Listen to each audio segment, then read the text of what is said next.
You are on this very planet that Chukwokika Biama created to his glory. We welcome you to another explosive exposition of the very fraudulent contraption, the very diseased abomination that the British created for the enslavement of the children of light. We have come to destroy. We have come to render asunder.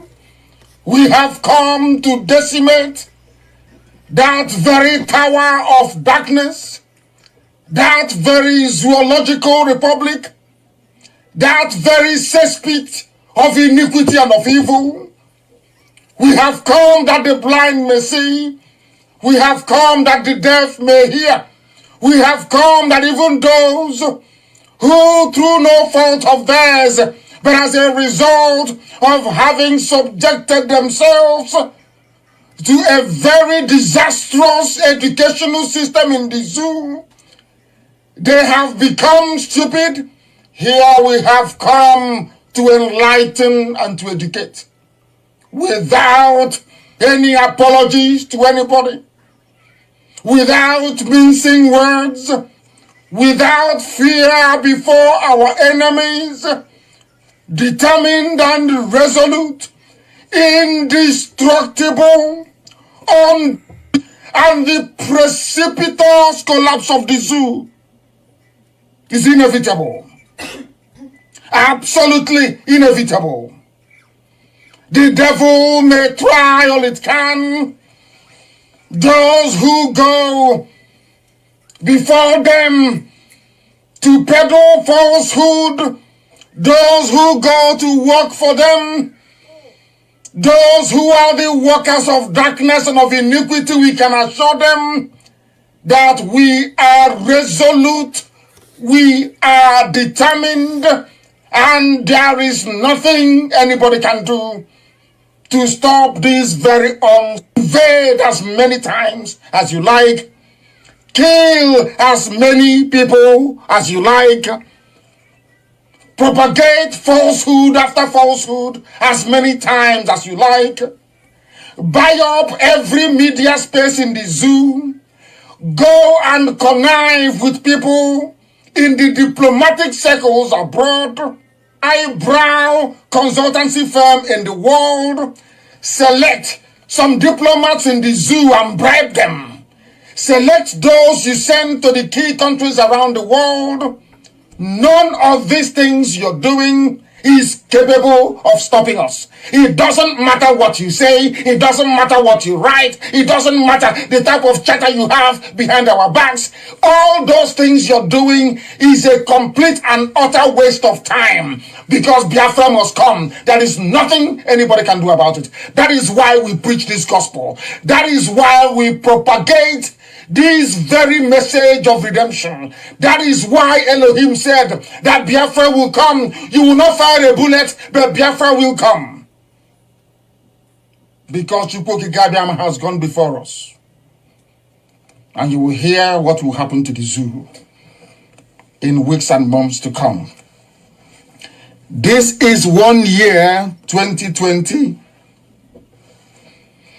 They will never, ever, ever in their lives forget. It does not matter what the enemy does, is irrelevant. Buy over Twitter, buy over Facebook, bribe the British High Commissioner to Nigeria, bribe the US Ambassador to Nigeria, department in America. But there is one thing I want all of us to understand this very evening. We are facing a very formidable array of enemies, both external and within. And we are going to overcome each and every one of these obstacles. That I can assure you, that they may know that the God we worship is an invisible God, not a God that was wrought by the hands of men. For we do not worship idol, and we can never ever worship idol. Is impossible.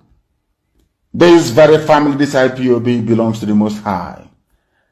And that is how it's going to be until Biafra comes and beyond, to eternity. This evening, I want to place it on record that our enemies are intensifying their attack against us from every corner. I am not saying this as lamentation or complaint. I am only trying to prepare our people for what is to come. You are being prepared for what is to come. The time has come to separate the chaff from the wheat itself. Our march is very, very near. The enemies are trembling, they are quaking, they are doing all they can to try to stop us. But they have failed very woefully, and they will continue to fail. But I want to tell you that we are getting attacks from everywhere all over the world. And very soon, they will buy over some of you. They will buy some of you over. The spirit of Oba, Biasika, and Ifajuna are still in some of you. When the time comes, they will buy you over. I am not doing this program tonight to ask all of you to be strong. I am doing it to remind you, not that if they succeed in buying you over, you're not going to stop what we're doing. You can't. You cannot. Not in a trillion years. But I need you to appreciate one very simple fact. That at the end of this very race, everybody will testify that indeed Chukwuokike Abiama, the same God of Israel, of Abraham, Isaac, and Jacob, the same God of Ehiri in Aguleri, the same God of Umweri, the same God of Ora Eri, the same God of Owe Eri, the same God of Arochukwu, not to be nobody, the true God, one true God. You will know that indeed, not only is he omnipotent, that same God is the owner of this very agitation. No human being can stop it. We have enemies, and we need to be very, very careful, both within and without. Very, very careful. The next 2 weeks will be very pivotal. Next 2 weeks will be very, very important in the life, or should I say, in this very mission that we have embarked upon. The devil will do everything. And you are going to watch spectacularly how we are going to destroy and shame the enemy. That at the end, every glory and adoration will belong to God and not to man. Now let us go and tell you what is happening that some of you do not understand. I want those of you who are hardcore, those who were chosen before you were born. There were some people who were chosen before they were born to agitate for Biafra restoration. This is a message for you. Those who from their mother's womb they were born to do this very work. You must be very, very strong.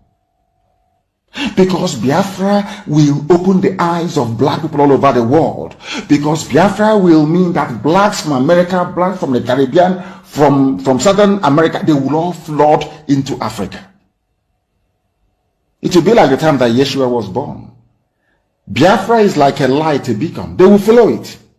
They will say, let us go and see what is happening there. That is what these neo-colonialists do not want. They don't want Biafra to come. I am telling our people so they understand. The mountains, I didn't say one mountain, the mountains in front of us that we need to overcome. And for us to overcome it, we need to be very strong mentally, mental strength. Just like when you're doing anything in life, and it appears as if you are being buffeted from everywhere. That is the time that you no longer rely on willpower or your muscles. You go to your brain to endure and to persevere and to keep going until you overcome. That is the stage we are in right now. To make sure that our brain is in gear to confront everything the Janjaweed has to throw at us. We don't have money. Their budget is over $20 billion to fight us.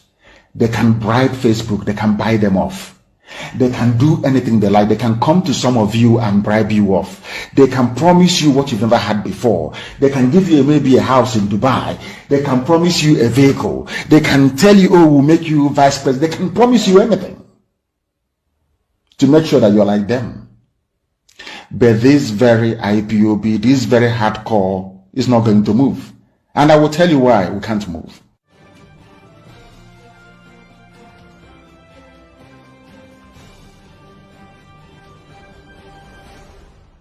We have tried to live in Nigeria designed by Great Britain and handed to us. We have found it difficult to live in that Nigeria. We have fought a civil war, killed so many people, and still we have the same problems reoccurring. Perhaps the time has come to revisit the very foundations of Nigeria.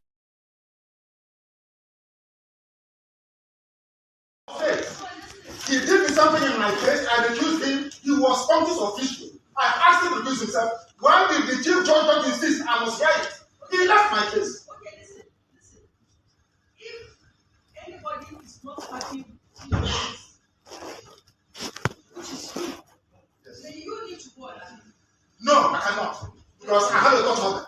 I have a court order. You have accused yourself. I have a court order. Anybody who disagrees with this order of court, go to appeal court. That's what you tell me all the time. You are Pontus official. You cannot preside over this case number again. Not in this life. You cannot. Not now, not tomorrow, not ever. A woman here cannot force this court to preside on my case. You cannot. Not today, not till forever. You are recused and you stand recused. Tell the chief judge, not the kind of said, go on appeal. I recused him from my case. The state recused Justice Adema from my case. I did not insist Adema must hear my case. I never insisted. So why must you insist to hear my case? I don't want you in my case. I don't need you in my case. You are biased. You are biased. You cannot be in my case. A woman should do the right thing. A chairman of the board of managers constitution is impropriety. Nowhere in the world is such nonsense done. You cannot be hobnobbing with lawyers, hobnobbing with justices, and you're proceeding a case. It's shameful. Absolutely shameful. Shameful. This is not a court of law. This is a shrine to injustice. And I will not subject myself to it. You stand recused and you must take my case. You cannot try me.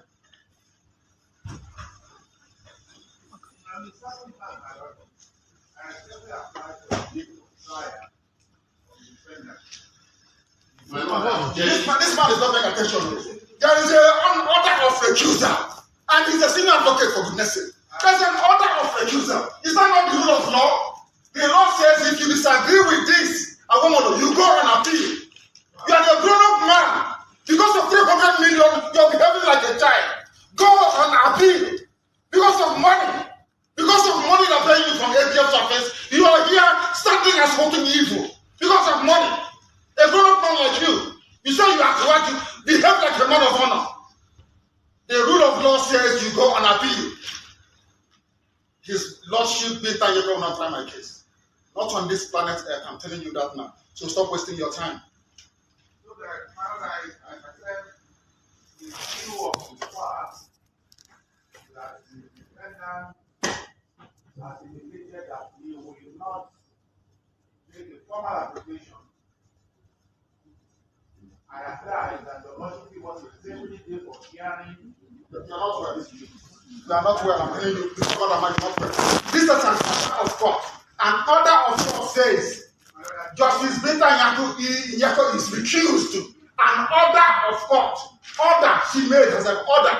The same Chief Justice writing the stupid memo he's writing. I recused him. He was Pontus official. He sat on appeal. I took him to NJC. I recused him. Why did he not say I must sit on your case? Why in the case of his lordship is he insisting? He wants to embarrass her. He wants to embarrass your lordship by asking her to come and sit on this case. Is that what you're saying?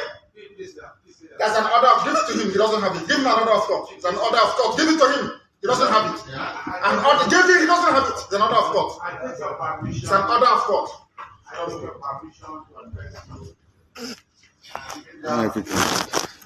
But let me tell the defendant that in every sin life, there's the for wisdom. And wisdom is very important in this matter. And telling lies. It is not right for you to be insulting the teacher. If you insult yourself, I will insult you. If you have no respect for yourself, I will insult you. Because people are telling the law, when it comes to Nnamdi Kanu, you turn the law upside down. The law says one thing. If the law says this paper is white, when I go to court, they say it's black. When I say it's black, they say it's white. Is that law? I'm asking you, a senior advocate of Nigeria, is that law? Is the memo from Chief Judge, is memo from Chief Judge sufficient to set aside and a court order? The answer is no. Why do you want to change the law in my own case? His Lordship, Justice Linton Yeko, stand recused in my case. Cannot try me. Why don't you get it?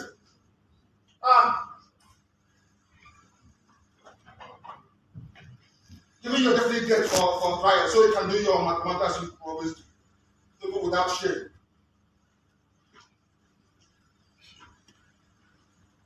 I have here before me for the benefit of Chief Awomolo because it seems she doesn't know the law.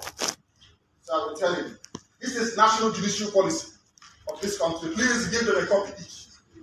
National judicial policy of Nigeria. National judicial policy. I will tell you what it says. Because you don't know, I will tell you. Talking about memo from the Chief Judge of the High Court. Judicial policy of Nigeria. 1C. I'm reading. Liberty. In the performance of judicial functions, the judge is subject only to the law and must only consider the law. The rule of law in every common law jurisdiction in the world is that once an order of court is entered, the only way to set it aside is by going on appeal. That's the rule of law. But the senior advocate, you don't know. I will go to see. A judge must not take or attempt to take orders or instructions of any kind from anyone, even the chief judge, from anybody that may influence his decisions in the performance of judicial function. It means that his lordship, having entered an order of court, a decision between myself and her.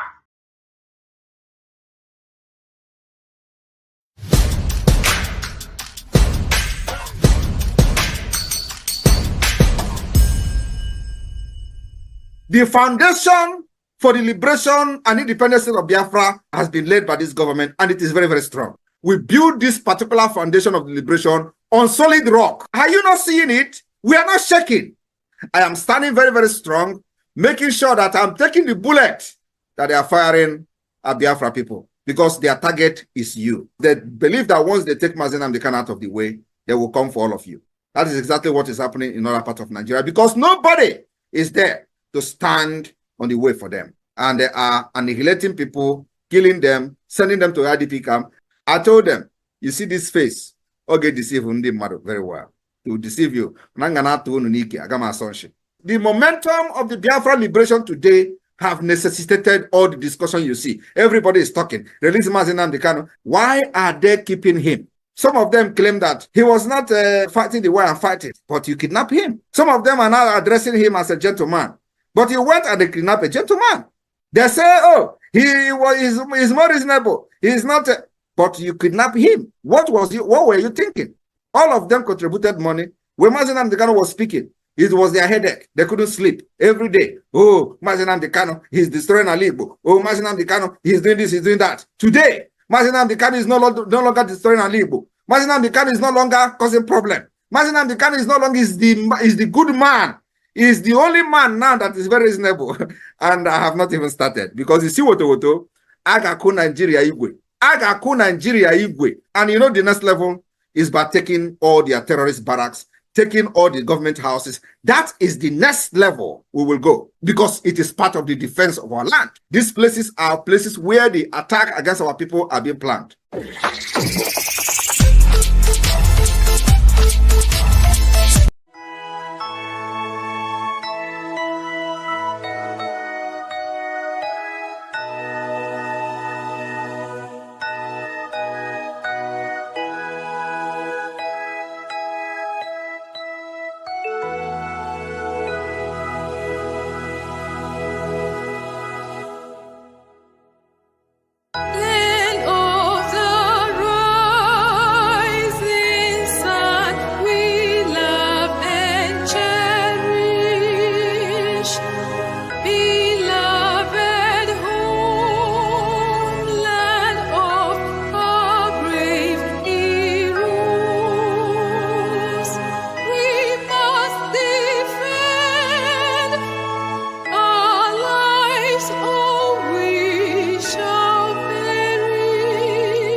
spilling our blood, we'll count our privilege.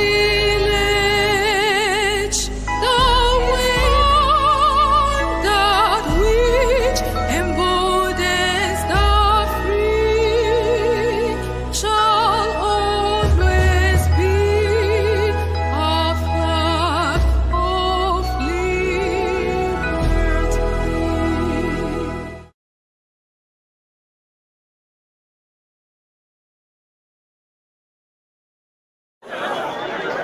onye nyere iwu si anyị wee debe ya,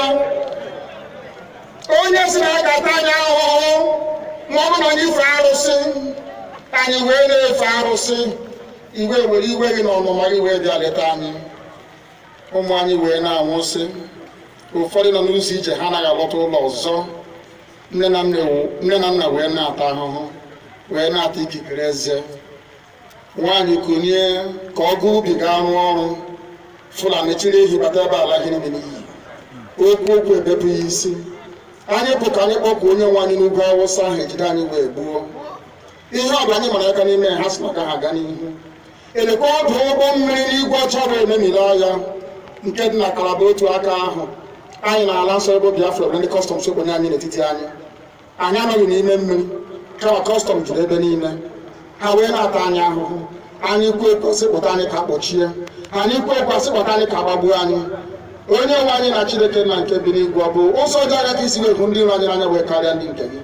Akwa anyị bụ ụmụ Chineke, akwa ọgba aha anyị ka anyị na-aza, akwa ọgba anyị nwe na-aza ike Chukwu, akwa ọgba anyị nwe na-aza amara Chineke, akwa ọgba anyị nwe na-aza Chisom, akwa ọgba anyị nwe na-aza Chizọba, nna nke dị nsọ, onye ime eluigwe dịka otu onye iro bi na anyị bụ ụmụ gị, bịa ka iwe zọpụta anyị, bịa ka iwe napụta anyị n'aka ọjọọ ihe, bịa ka iwe lụọrọ anyị ọgụ, bịa ka iwe tịtụ ozu.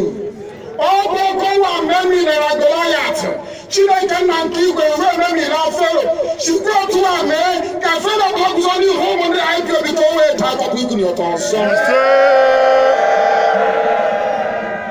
Ị ga na-edu anyị n'ụzọ niile nke ezi omume. Ọ bụla adịghị na anyị na-aga ndagwurugwu onyinye ọnwụ. Ọ bụ ogo nwa bụ ekekere n'igwe n'ụwa, onye ọbụla kere gị nweghị mmalite nweghị ọgwụgwụ, kama anyị onwe anyị bụ anọkwa ahụ ofu ụbọchị anyị ga-anwụ n'ezie, kama mara akọ na okwu gị na-anọgide ego mgbe ebighị ebi.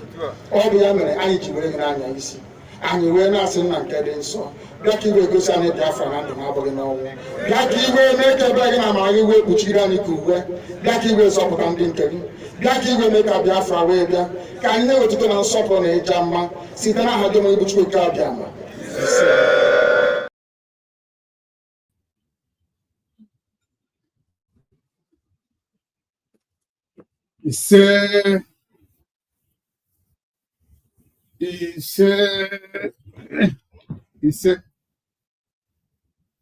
Good evening, fellow Biafrans, and welcome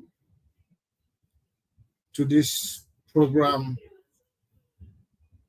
this evening on this platform, IPOB Western Cape Media TV.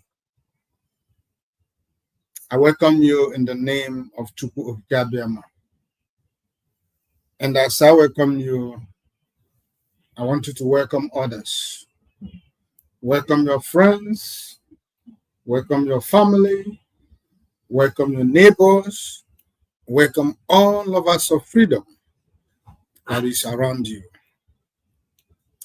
I thank you for being part of this program this evening. I thank you for making it as a duty to always join us. I want you, as you are settling down, to share the program. Share, like, comment on this program today. We have to share the program so we can reach wider audience. We have to like the program. We have to comment to make the program lively. So I welcome you this evening. And I'm so glad, I'm so happy that you are here. Thank you. Like I always say, we never take your presence for granted. Excuse me. I appreciate your time. I appreciate your company. It is welcome. So I thank you and I welcome you. If this is your first time seeing us, this is IPOB Western Cape Media TV. Here we speak nothing but the truth. We are without fear nor favor. We are fearless before our enemies. We are not here to represent any individual, but we are here to represent and to defend our fatherland, Biafra. Because for us, it is Biafra today, tomorrow, and forever. If you are offended by our resolve, we have no apologies for that. Mazi Nnamdi Kanu is the leader of the indigenous people of Biafra, IPOB worldwide. His position is incontestable. IPOB is here to restore Biafra, and we are not going to be swayed. Excuse me. Until Biafra is restored.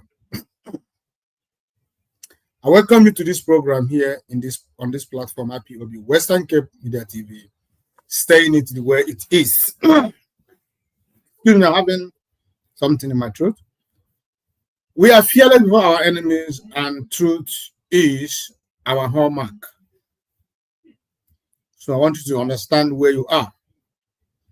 We are not here for drama, neither are we here for propaganda. We are here for serious business. We are not here to chase clouds. We don't want fake people here. In fact, we appreciate only one person that is real. That is enough for us.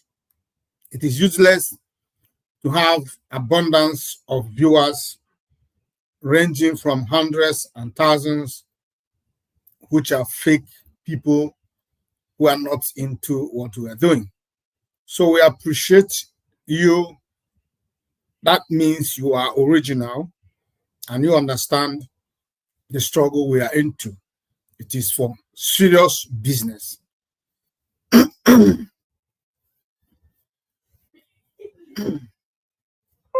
So I thank you. Sorry. Thank you for joining this evening. And I want you to know that we are not going to step back from doing what we are doing. It does not matter how cold or how few the people following us are. We are here for serious business, like I've said before, and we shall continue to hold that which is important, which is the preaching of Biafra freedom. That is the reason we are here in the first place. So I thank you for being part of this program this evening. And before I go on, I bring greetings to you, fellow Biafrans and lovers of freedom, from my coordinator, Mazino Santialia. Mazino Santialia is the coordinator representing IPOB Western Cape Zone. Mazino Santialia is a true freedom fighter. He's a believer, a representative of Mazi Nnamdi Kanu on this part of the world. They are not two, they are one. Mazino Santialia. He is the IPOB Western Cape representative. He's a hardcore, he's a believer, and he is resolute. For he has sacrificed everything for the cause of Biafra. He sacrificed his life, his family, his reputation, his money, and everything that he can think about. He is standing strong, believing in what we are doing, irrespective of the challenges, the discouragement, the betrayal, the sabotage. He is still standing. So Mazino Santialia is the only IPOB Western Cape representative. In case you come across anybody parading himself as IPOB Western Cape, if the name does not sound innocent earlier, please, I make it as a duty to remind us, because days are evil. We must make it as a duty to remind us in every given opportunity that which is right. The right thing to do is for you to know that they have created a parallel IPOB in Western Cape. That is the work of the so-called DOS, the enemies of our struggle, those who have disregarded, stampede on IPOB Western Cape. They pissed on the efforts, legacy of Mazi Nnamdi Kanu. That is why after the kidnap of Mazi Nnamdi Kanu and the rendition of Mazi Nnamdi Kanu, they threw away the IPOB code of conduct. And as it stands today, they had a new IPOB Nigeria code of conduct, which is not the same as IPOB code of conduct given to us by Mazi Nnamdi Kanu, the leader of the indigenous people of Biafra. So I want you to know that these people are here to destroy, and they created a parallel IPOB Western Cape, and also they gave them their own representative. So I am telling you today, so you know, if you come across them, please be warned. You are standing on the wrong footings. The right thing for you to do is to run as long as your feet, your legs can carry you. Run away from such people. They are not part of what we are doing. They are not truthful. They are not real. They are fake. They are saboteurs. They are not the people that you should listen to. I tell you for you to know, so that you will not say tomorrow, nobody told you. The name of the person representing this zone, IPOB Western Cape, is no other person but Mazi Innocent Alien. Bear it in mind.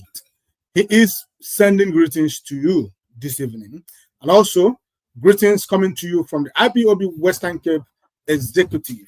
IPOB Western Cape Executive are people that is making sure that IPOB Western Cape is standing strong and is the best, one of its kind in the entire universe of IPOB. They are strong. They are united. There is no backbiting. There is no sabotage in their midst. So IPOB Western Cape Executive are bringing greetings to you this evening, and also greetings coming to you from the IPOB family members of Western Cape Zone and the entire IPOB family worldwide. I want you to receive greetings from me, from them to you this evening, as you relax deep into what we have this evening, because as always, we come with unattractive informations. But the truth is that it is the only information and only education you need at this moment. We are not here to massage you. We are not here to make you excited. We are not here to make you feel better. We are here to give you nothing but the truth. And as long as you continue to heed to whatever we are bringing to you, it is the best thing you can do. And it's going to benefit you in this struggle. Because this struggle is not for children. This struggle is for those who are, like Mazi Nnamdi Kanu said, there were those who were born, who were, the day they were conceived in their mother's womb, they were conceived to fight for Biafra freedom. If you are one of them, I congratulate you. That is why you are here. That is why you are seeing me. And that is why you like what I'm saying this evening. So I thank you for locating us in this part of the world. We are strong. We are resolute. We are determined. We are not shaking. There is nothing that will shake us. I will believe that what we are doing is the right thing. We are not obstructing anybody. We are not stopping anybody. We are not taking what does not belong to us. All we are saying is that the right thing may be done. That is the only message we have for you this evening. We are here to expose all the evil going on and around our struggle and in the evil enclave called Nigeria, where we found ourselves. Thank you for being part of this program. And if you have not shared, like I said, please share the program immediately. Before we commence properly, I will be happy and grateful if you can share the program.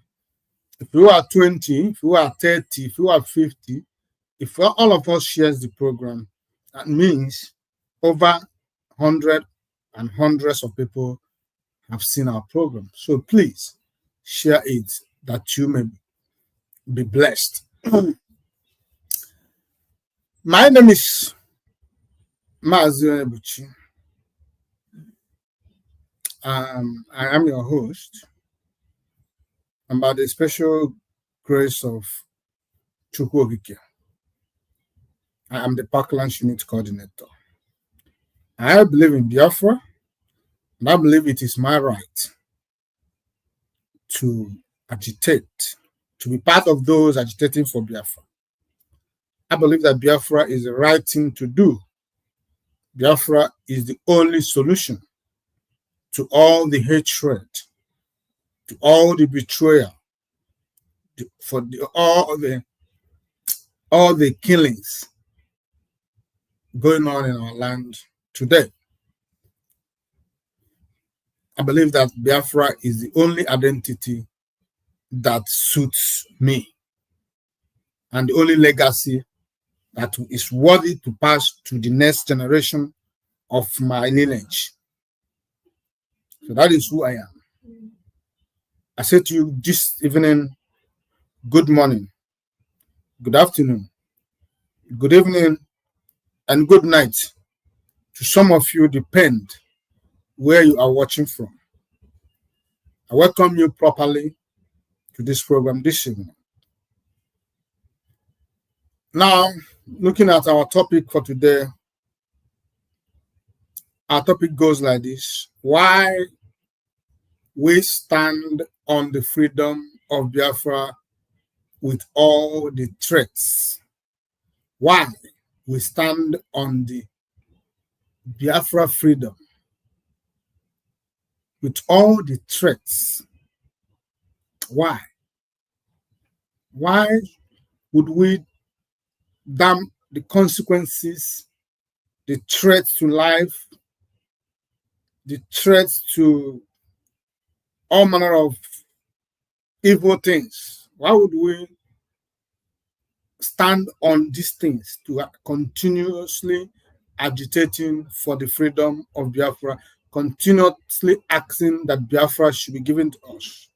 Why would we, after seeing what happens to our neighbors, our brothers, our sisters, our mothers, our uncles, our nephews, and everything, our friends, and our well wishers, after seeing what happens to them, why do we still stand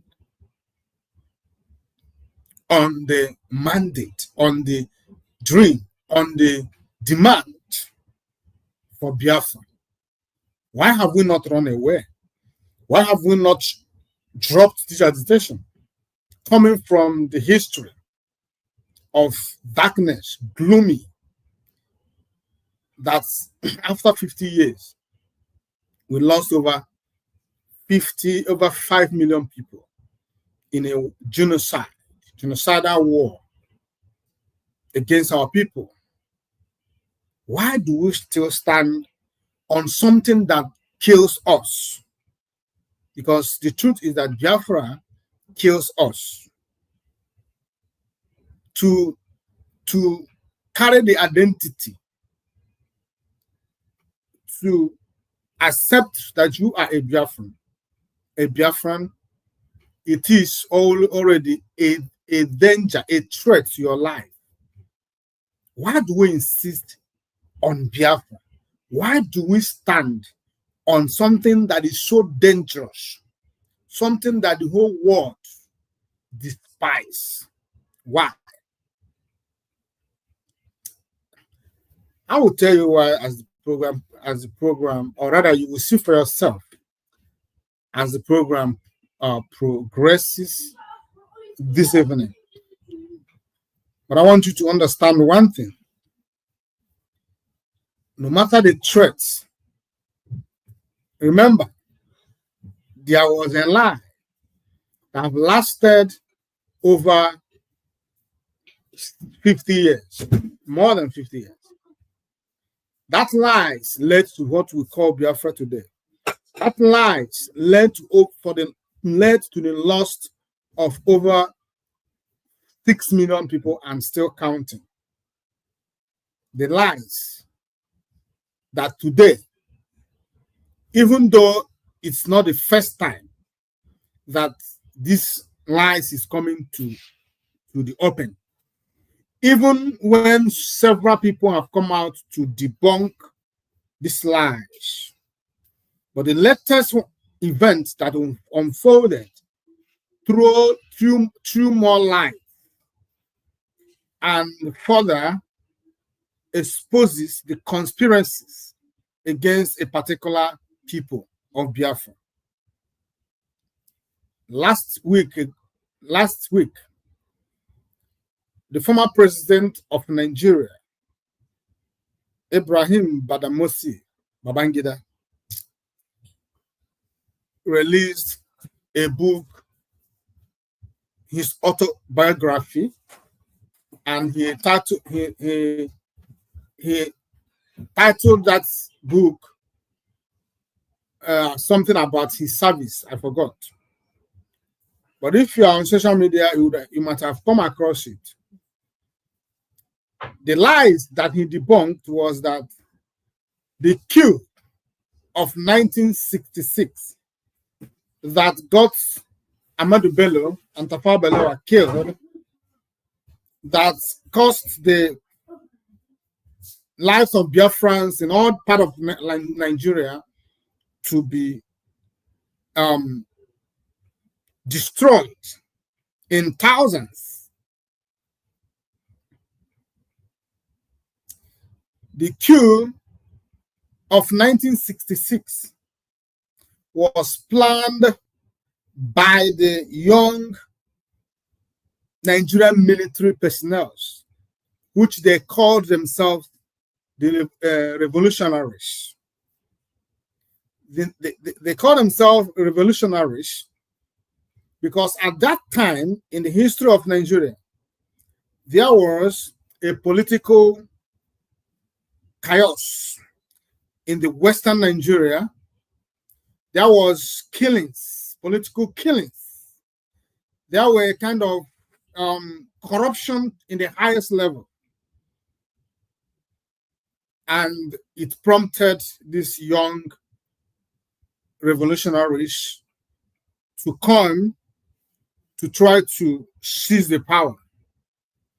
But what changed the whole story was that few Igbo soldiers participated in that coup, and they succeeded in their area of, they divided the task. You go to the east, go to the west, go to the north. So those Igbo men, in the name of Chukwumanzog, was sent to the northern Nigeria, because that was where he based, to carry out the coup. He went, he assassinated Ahmadu Bello and other things he did. The coup succeeded. In Lagos, the coup partially succeeded, but it was stopped by another Igbo man.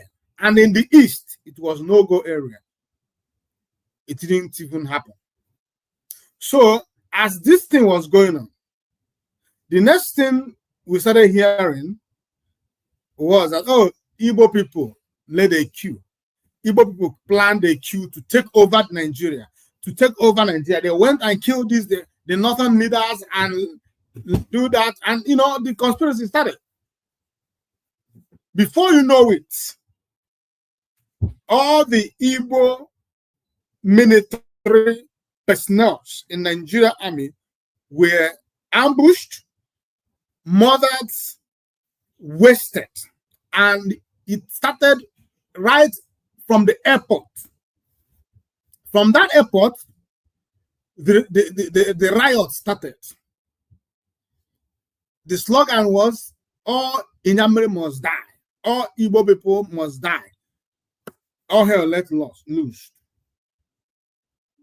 In the whole northern states, the corpses of the Igbo people, both pregnant, both adult, both young, both sucklings, were littered all over the street of the northern Nigeria.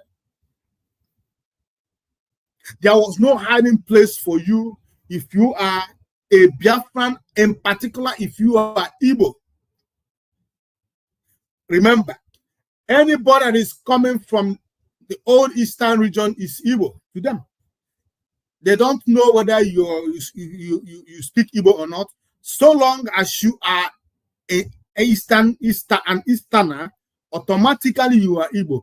Everybody was being mowed down. There was open executions of women, of men, of children, of Igbo and Biafra extraction. Then Ojukwu, late Colonel Ojukwu, was the governor of the eastern region of Nigeria. When this started happening, what did he do?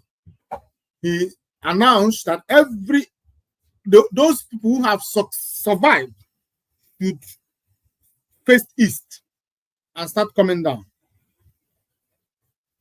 These people went to the road, to the train rails, to the train stations, ambushed those who are trying to go back to the east, slaughtered them.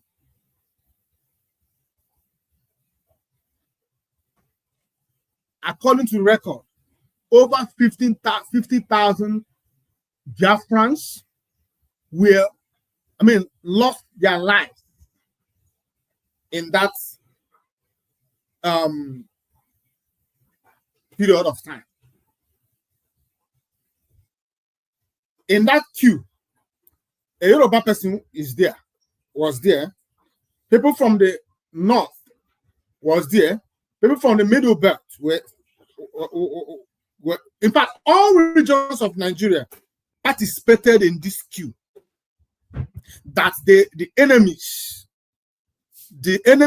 of Ndibo, in particular Britain, because it was their BBC that were peddling these lies, this fake news, that it was young Igbo soldiers that executed the coup and murdered all the northern leaders. The British people has been so evil, so callous, so heartless to anything that has to do with Igbo man. In fact, they have never forgiven Igbo for standing against them toe to toe, foot to foot, for good 30 years. It makes them so sad, so mad, that they vowed secretly that they will never allow anything Igbo to succeed anywhere. Look at what is happening to Mazi Nnamdi Kanu. Do you think that what is happening to Mazi Nnamdi Kanu is ordinary? It is because Britain knew that, oh, Mazi Nnamdi Kanu is an Igbo person. Hence, they used the Fulanis to incarcerate him. So, the lies started and it led to the war. Because when the killing was multiplying, Ojukwu had to call for, immediate solution. and Aburi Accord were suggested. It was agreed. They went to the Ghana to make the matter, to cut the story so short. After the Aburi, it was agreed that everybody should return to the regional government that was negotiated in 1963 Constitution. Go back, everybody should go back to the way things were. There was happiness and joy. Immediately they came back to Nigeria. Gowon backpedaled.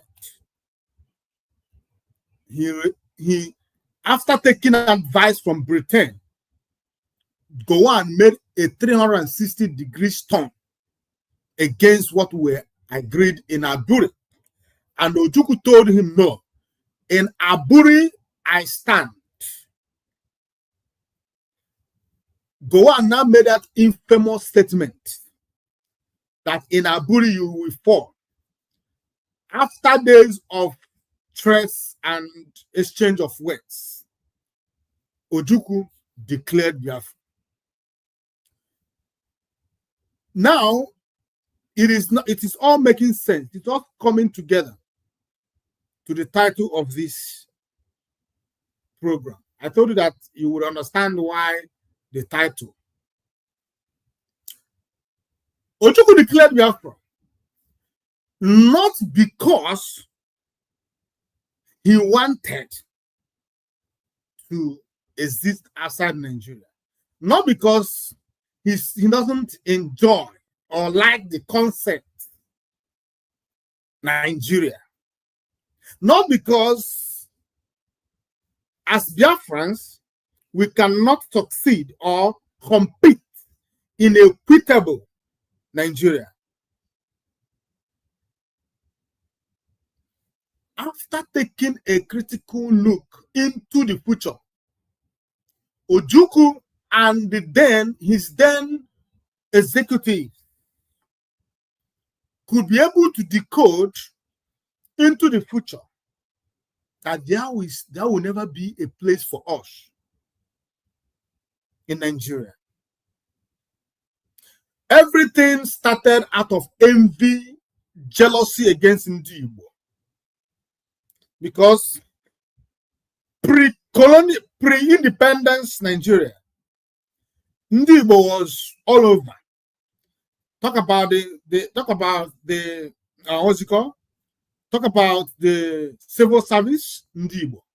Talk about the forces, the police, the military, Ndi Igbo. Talk about it everywhere.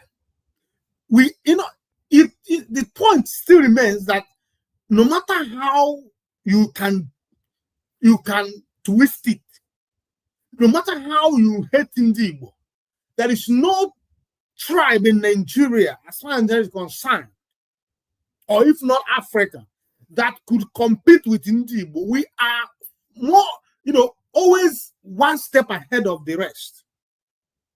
It is not, you cannot give an Igbo man equal opportunity with a Yoruba or Hausa or Fulani, and you expect an Igbo man to come second. It's not possible.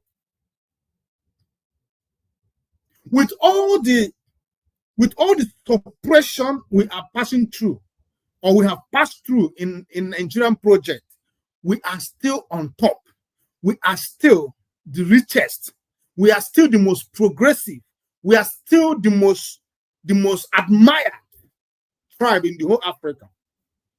Over 50 years ago, just 50 years down the line, 20 pounds was given to our fathers to start life, when Yoruba people has already occupied all the multinational companies, when the Yoruba people have occupied all the civil servants offices in Nigeria, when Hausa people and the Fulanis are taking over the forces, we had nothing. Everything was stripped from us, taken away, because we fought to survive. We fought to live. We fought to remain alive today. If our fathers did not fight, do you think you will be here viewing me this evening? If our father did not fight, do you think I'll be here talking back to you this evening? They wanted to annihilate, exterminate us. They wanted to wipe us out of the mouth of the world. That was the plan, the initial plan. That was the reason that lies that destroyed millions and millions of lives was introduced, Igbo Q. Because of this same Igbo Q, Mazi Nnamdi Kanu is in DSS dungeon illegally after being released, set free by the court of competent jurisdiction in Nigeria. Because of this Biafra, the law of Nigeria were being turned upside down. Because of this Biafra, a judge that recused herself returned the files of that case back to the Chief Justice of the court.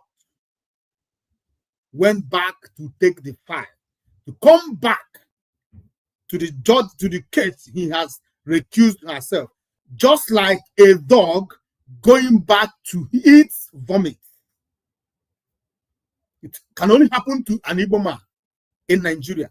Never, it can never happen to any other person, any other tribe in Nigeria. Only Igbo tribe, only to Biafrans. Look at what is happening to this former CBN governor. What is his name again? Emefiele. Look at what's happening to him. Look at, compare it with what's happening to Yaya Bello today.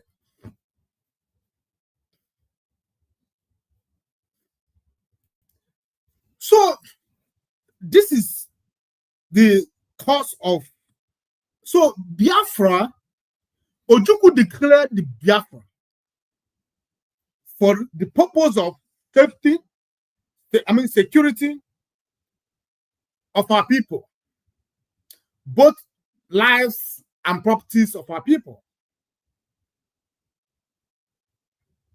That was the only purpose of Biafra, for the safety of the security, for the security, both lives and properties of our people.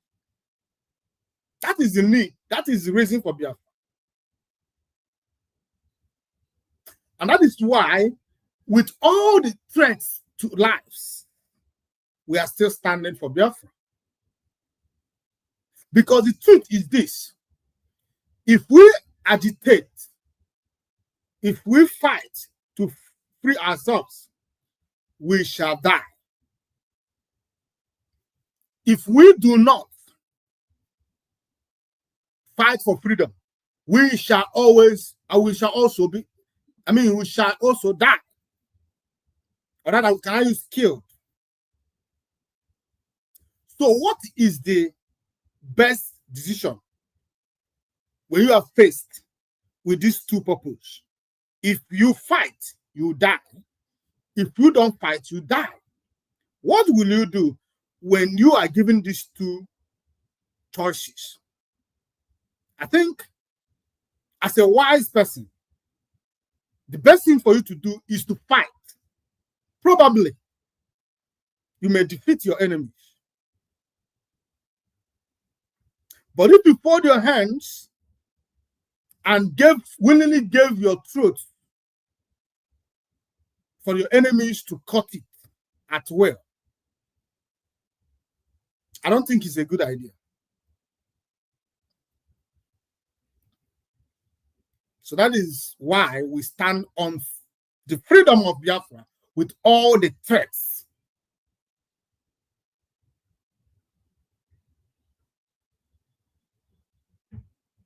Nigeria is a killing field. It's a killing field. In fact, those fighting war, pronounced war, are better off. There is difference between there is war going on. You know there is war. You get ready, prepared for inevitable. And there is also difference between there is no pronounced war, but underground war. That is the most dangerous war to be involved. Because you thought that everything is all right. Just like someone dug a pit.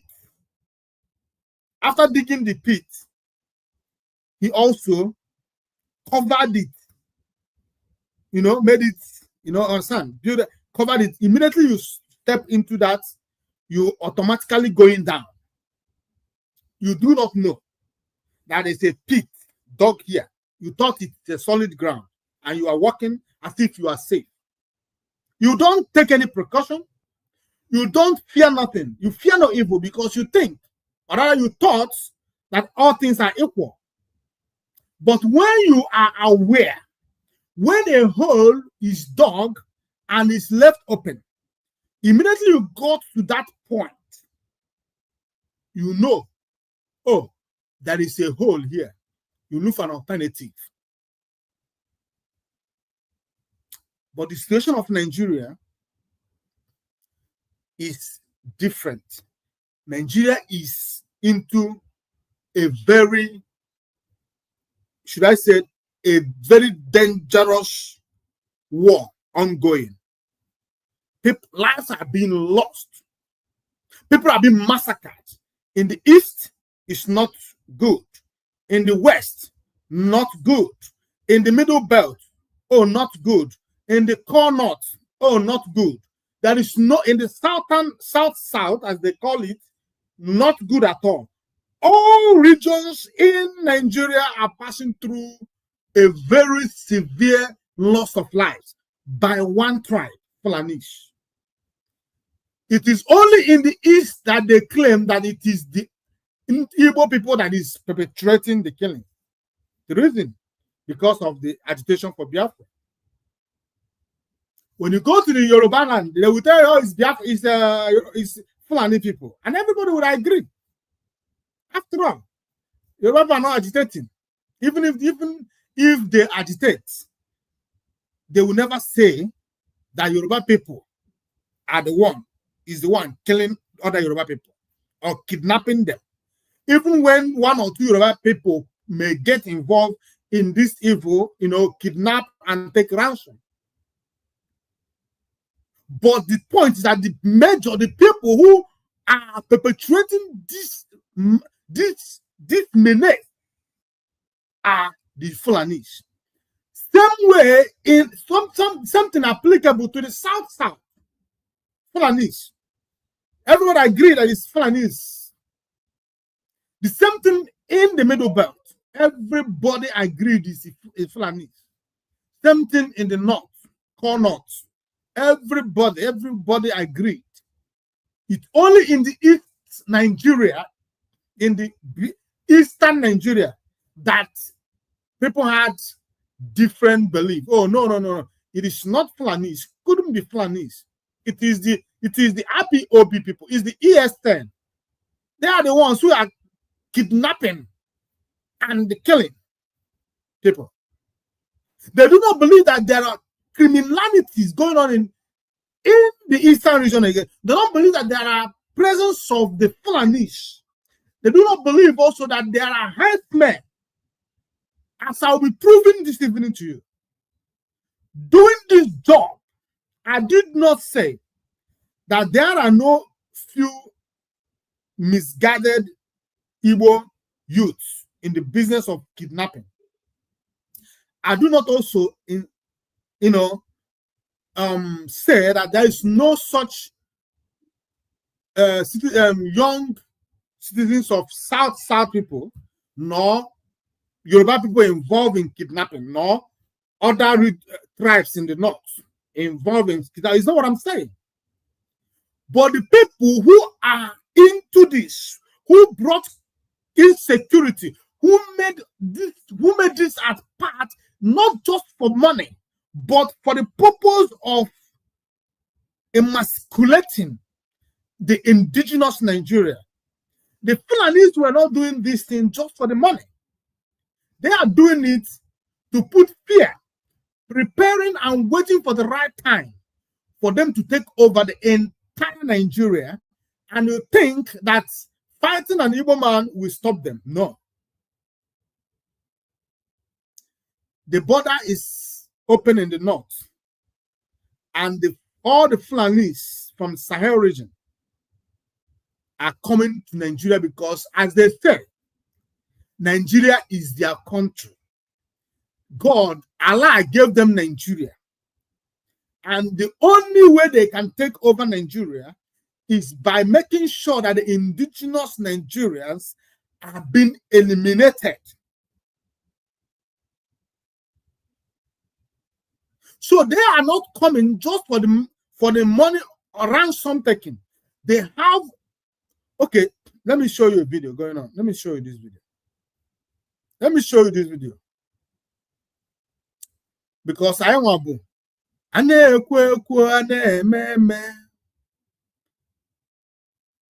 When we talk, we are talking Nadu. As we are talking, we are bringing evidences.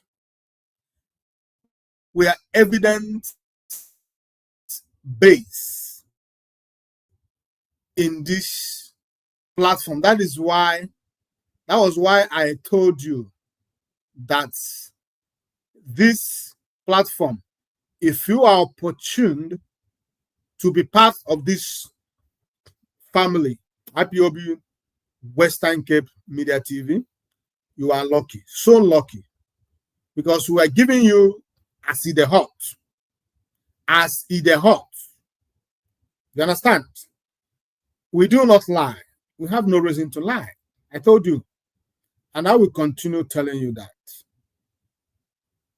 We do not lie. We have no reason to lie against anybody.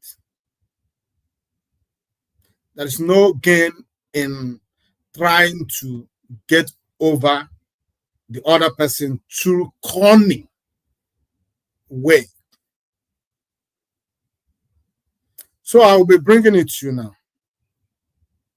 Now, let us watch this video. Don't at all. No, video here and now. Look at some of the victims. Look at the dead bodies. Look at it. Look at it now. These are some of the bodies that we recovered for yourself.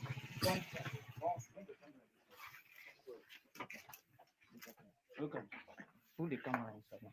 Look at this. Look at some of the bodies. Look at the bodies. You see this? Look at it now. Look at some of the victims. Look at it. Look at it. In case you are wondering, but Mazebuchi, what are you showing us? You don't understand. What you are watching is in Benue. This thing happened in Benue. It happened in Benue. No, let me make it bigger. Let me make it bigger. Yeah. This thing happened in Benue State. And this is like a daily occurrences in Benue State. In the Middle Belt. That was where the evil Gowon came from. These things you are looking at here are human beings. They were murdered in the bushes, in the villages. Their corpses were littered all over the bushes. And the Nigerian security personnel cared less. They did not even care. They didn't even bother. They allowed it. It was the villagers who went into the bush and were, gathering the corpses of their kinsmen. More corpses coming. Even in Ukraine, it is not this bad. So let me continue playing the video.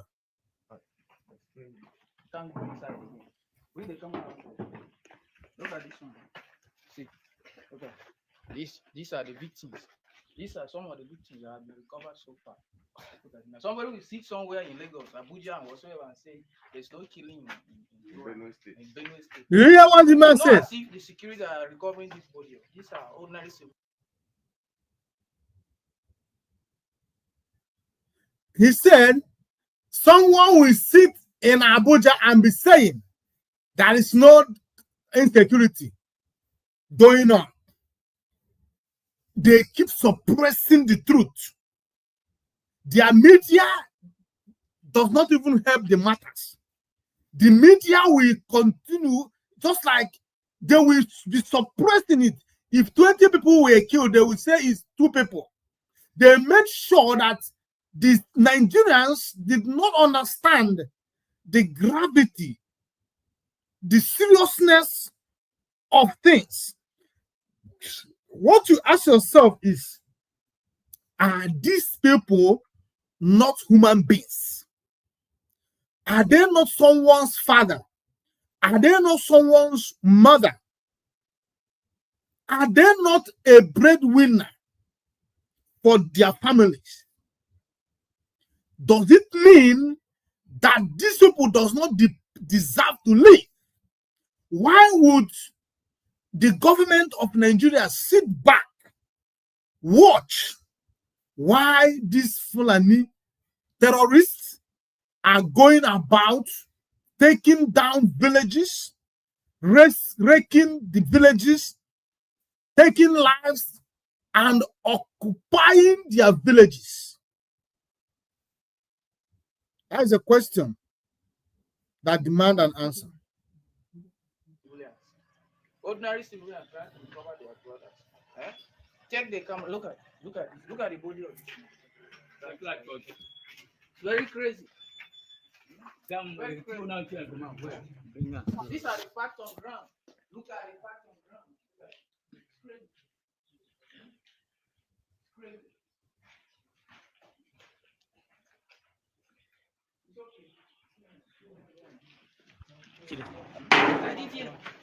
See human being. Look at human being. Look at human being. Huh? Look at human being. Look at it. Look at. See what they're doing. Helpless. Look at helpless. This. A father, somebody's father. Look at somebody's father. Somebody's father. It's crazy. Look at it. Look at it. So crazy.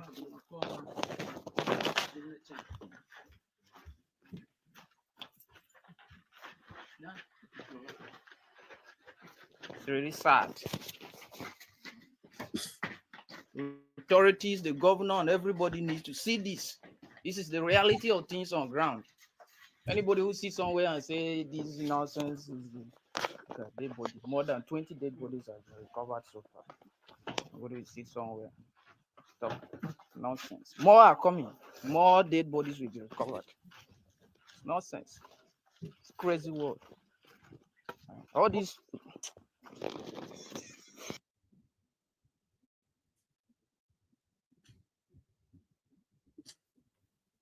You saw it?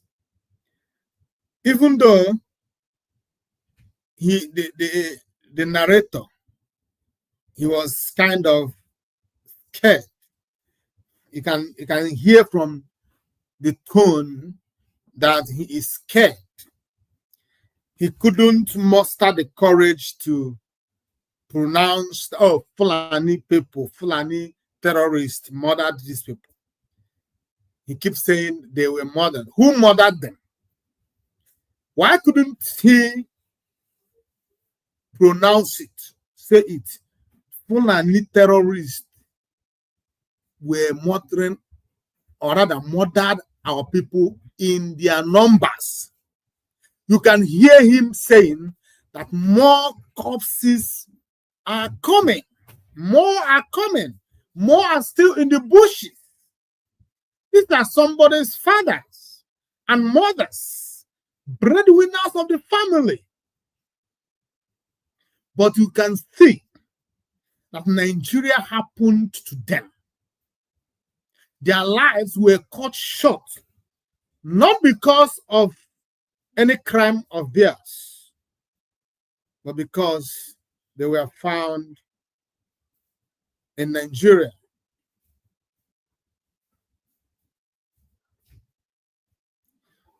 That was happening, or that happened in the Middle Belt, in Benue. Benue is one of the worst hit of this Fulani menace in entire Nigeria, followed by the Northeast. In these areas, the Fulani terrorists goes by day, wreaking havoc, goes by night, wreaking havoc. But the military are in Biafra land looking for young Igbo youths who are minding their business.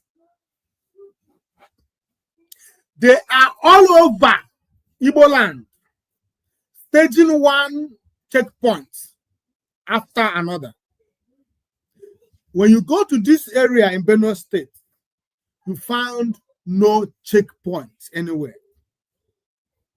They made it like that so that the Fulanis will have free movement.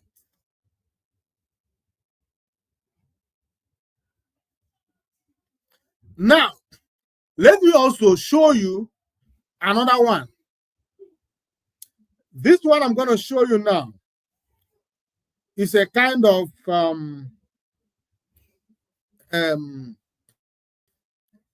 a special coming from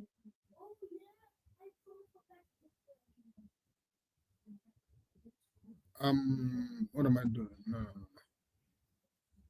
Remove this.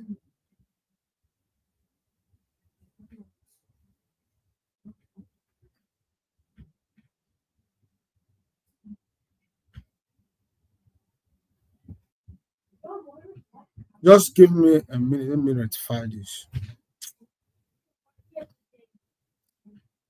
Let me rectify this.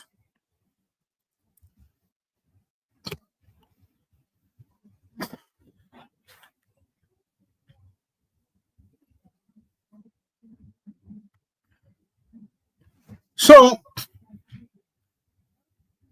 I was telling you that Nigeria is worse than a place of war.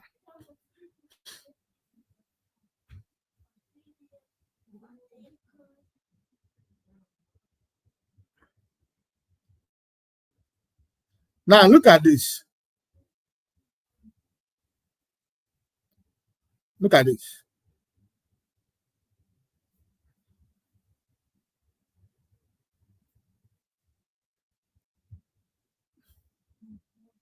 So, as I was saying, can you hear me? I can hear. So, as I was saying, so by the time when the network was not going on Sunday, even I wanted to go on Sunday, I just told my dad, Holy Spirit, I couldn't go. I canceled the flight ticket to Monday for 6:15. But then join GTB and everything started around no network. So, and my meeting is 10 o'clock at Abuja Chambers of Commerce. So even the DG called me that they're expecting me. So I just had to left too. By the time we get to between Ondo and Kaba, that's when they shoot up. So I'm bleeding. So they block you on the road. How it happened? It just happens. They just shoot us. There's a bullet in my body. They're asking for 100 million. I'm telling my friend, where are we going to get that one? I've told my friend, I've told my partner, they are running out. That's what happened. Can I talk to the man? Then we pleading with him. Yeah, he's here. Just a 6 months more. No, do not shout. No, I won't shout. Oga, Noise. Please, what can you do for us, yo? Because I've been calling the number since day before yesterday. I don't know what is happening. I'm not okay. What? No, you don't know what happened. Hey, don't tell me what happened now, but that amount, where are we going to get it? With the economic of Nigeria. You don't get money now, you don't get anything. Please, If you don't get anything, please. If you don't get anything, please try to come down with that amount, please. I beg. Listen to me. Huh? If you not listen to me very well, you don't hear me. Okay. No, I not force you people make you go find money. No. I not force you to go fight for what you not get. I know fit. But if you not get, I get bullets where I used to shoot them. Why? What is there for him body? So that everything will settle. Please, I beg. What can we? What step can you do for us to reduce the ransom? As the top now, bullets is there for him body. Huh? If he that one no reach, may I add another one. May it go be two. But it may go be three. Now 2 days for him body. May I add one. Don't add anything, please. I beg, for Christ's sake. Please, what can you do for us to reduce the money for us? Maybe we go find 10 million. Please. Please. Listen to me. Huh? To me. Okay, listen. Now the last guy I told you people. 100 million. If you no get, forget about this man. May I let you know. Now for where.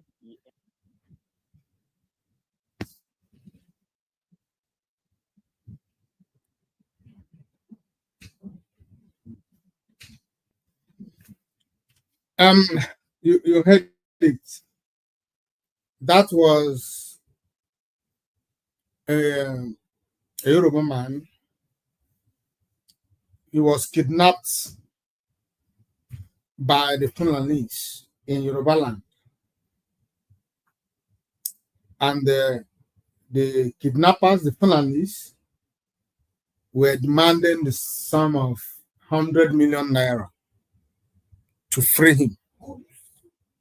And this man that they were demanding this huge amount of money from does not even have it. You can hear the person he called, the way he was talking. You could be able to understand that even that one does not, in fact, he have not even seen such money in his entire life. The Fulani, the kidnapper were not even listening. All he cares is, oh, this man has 2 bullets in his body. You can see the picture when the video, you can see that in his ass, there is a bullet wound with that bullet remains still there in his body. All this while, it has not been removed. 2 of them. And the Fulani man were telling that man that if you don't come for his help by bringing the 100 million naira, I will add another bullet to him. These men, these people, they are demons. They don't have human sympathies. Now, let me show you the current video of that man. I'm going to show you his current video. This one was yesterday. His video, another video. Let me show you. They have not let him go because the money has not been paid.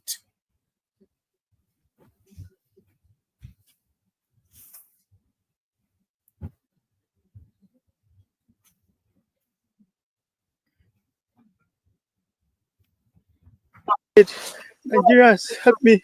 Your 100,000, 50,000, 1 million will go a long way to save my life. My name is Prince Enola Ojajuni. God bless you. Aderomu, please help me to spread this video. Nigerians, help me. your 100,000, 50,000, 1 million will go a long way to save my life. My name is Prince Enola Ojajuni. My name is Prince Enola Ojajuni. God bless you. Aderomu, please help me to spread this video. Now,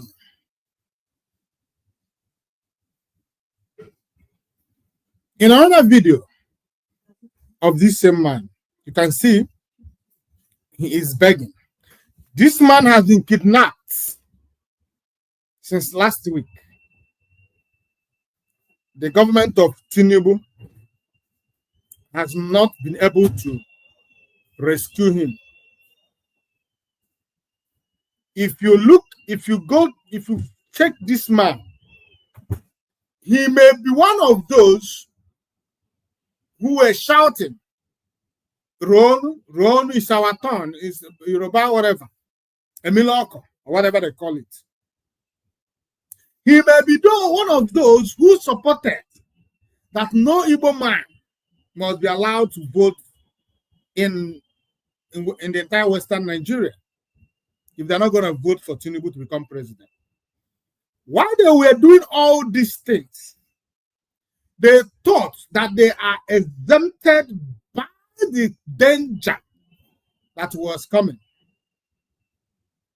They thought that when Fulanis came, that they would be asking, are you Yoruba? No, we are not going to touch you. We are looking for only Ndibo.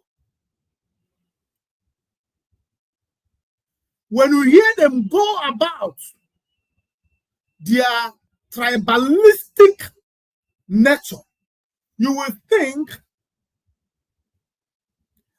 that there is something that when Tinubu becomes president, as it is today, the same people guiding Tinubu, the same security that Tinubu has, will be replicated to them. You think all these things. You look at them, the way they will go about Mazi Nnamdi Kanu and Biafra, everything Igbo. This video is not going viral because he's not an Igbo man. This video is not being talked about because it was not an Igbo man that is, in that situation.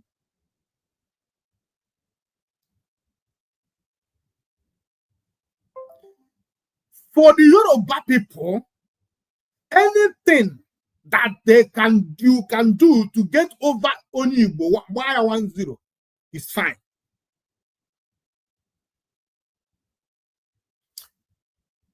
Going back to the coup of 1966, the aim of those revolutionaries were to, after they took over power, they will hand over power back to civilians, to Awolowo. Because Awolowo and Ahmadu Bello were on a loggerhead, or Tafawa Balewa or thereabout. And they were destabilizing and hitting up the polity then because of their politics of tribalistics. The Nigerian political system were being heated, and there was a lot of danger looming before these people, the young army, took over from them and planned to hand over to who? To a Yoruba man, Awolowo. The same Awolowo came out and sided with the same people who wanted him dead, and starved over 3 million Igbo children to death. Awolowo brought that infamous policy of blockade against the Biafrans. Even when the children were falling and kwashoko everywhere, the hearts of Awolowo did not shake. he insisted that you cannot feed your enemies. That was his reason. Remember, we are not asking Nigeria to feed us. All the things we do is let the corridor be open so we can get our food while we are fighting. But Awolowo said, no, you cannot feed your enemies, because when you feed them, they have energy to fight you. Awolowo did not think about the children, the innocent children who did not even understand why there is chaos everywhere. The innocent children who do not even understand what the sound of bullets and bomb and shelling is. They do not understand all these things. All that matters to them is food. We are hungry, mommy, daddy, I want to eat. That is all that matters to them. Even if it is the Nigerian military men that came to them, as long as the children are hungry, they will say to them, I need food. Can you give me food to eat? These are innocent children. Why would Awolowo introduce such wicked policy to starve them to death? He was part of the reason that coup happened. Though he was not part of the people that planned the coup. He may not even know that that was going on.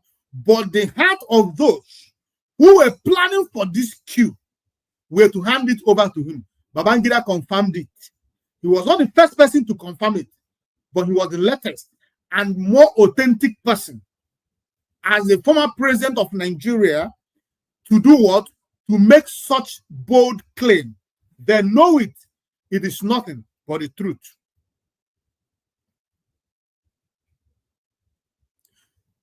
The only reason Tinubu would have never released Mazi Nnamdi Kanu is because Mazi Nnamdi Kanu is Onyibo. If Mazi Nnamdi Kanu were to be from a John or from other Biafran ethnic nationalities, Tinubu would have released him long time ago. But instead of Yoruba man to give anything to Onyibo, may it never happen. That is one of the reasons Obasanjo is one of their worst enemies. Obasanjo is not better anyway. He's not better, but at least he has shown some compassion, let me say. He has shown some interest. Because if you look, when you look at his government, some Igbo people had some important offices occupied.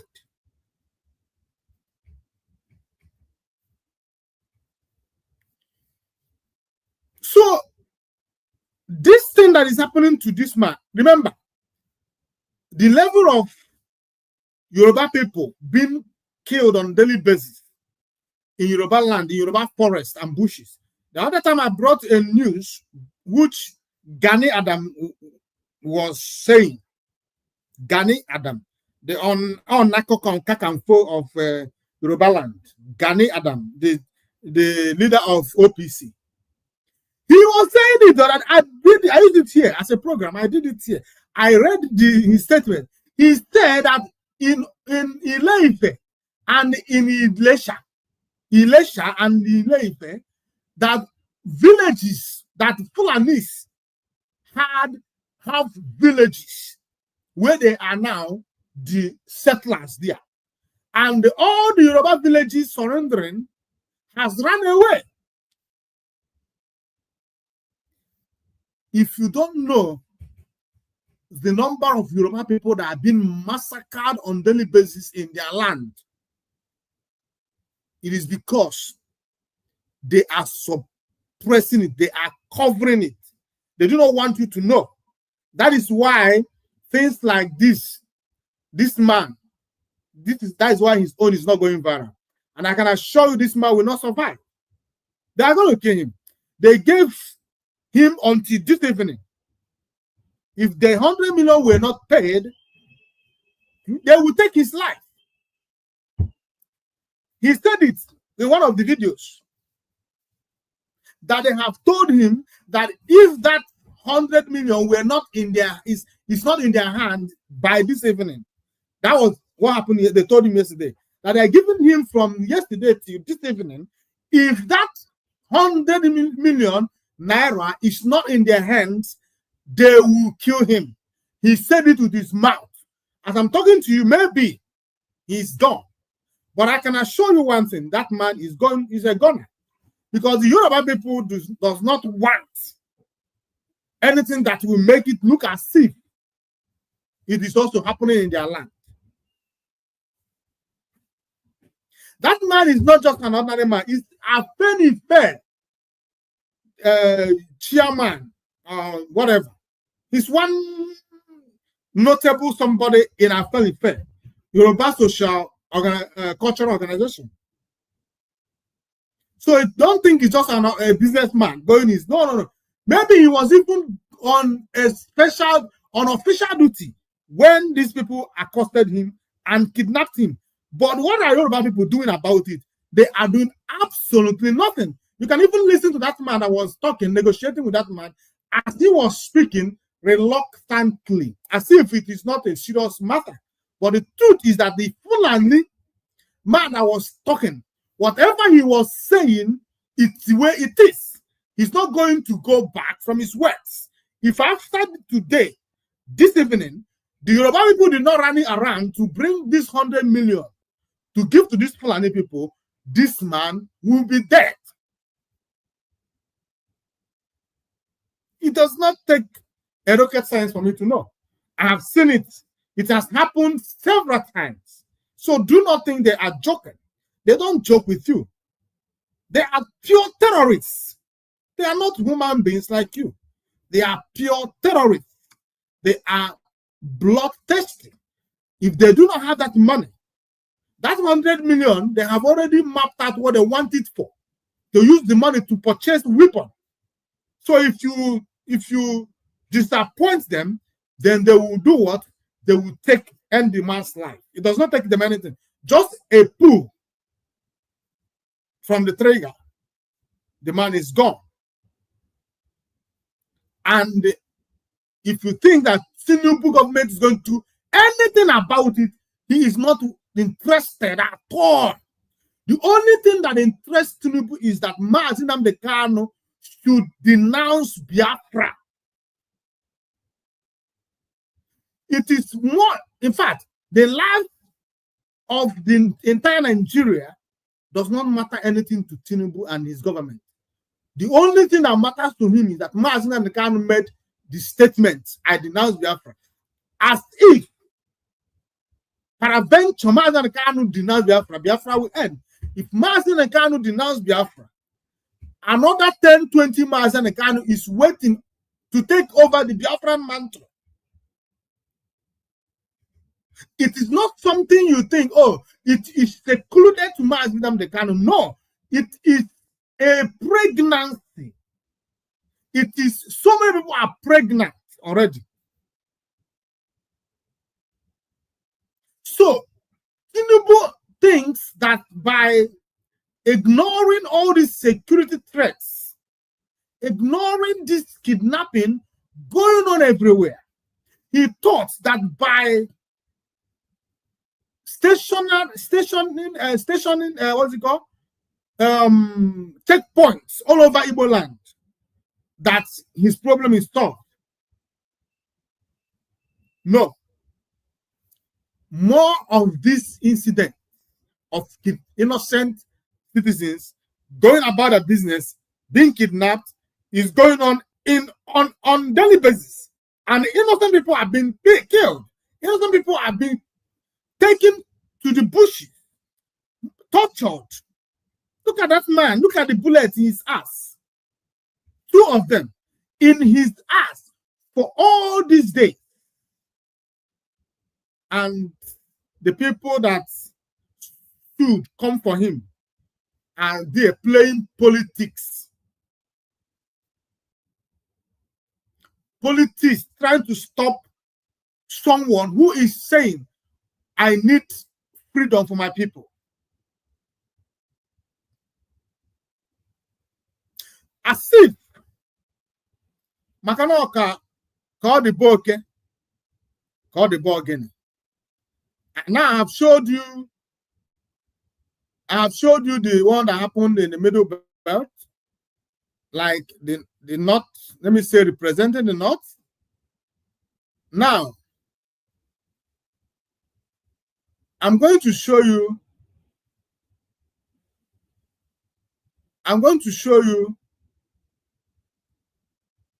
another one. This one is happening in the east. Aqua call the ball, okay? Call the ball again. Call the band Afonja. Call the by. We are not exempted from this. Now let me play this video. Then in the I recovered from the kidnappers. Then in the other, Pastor,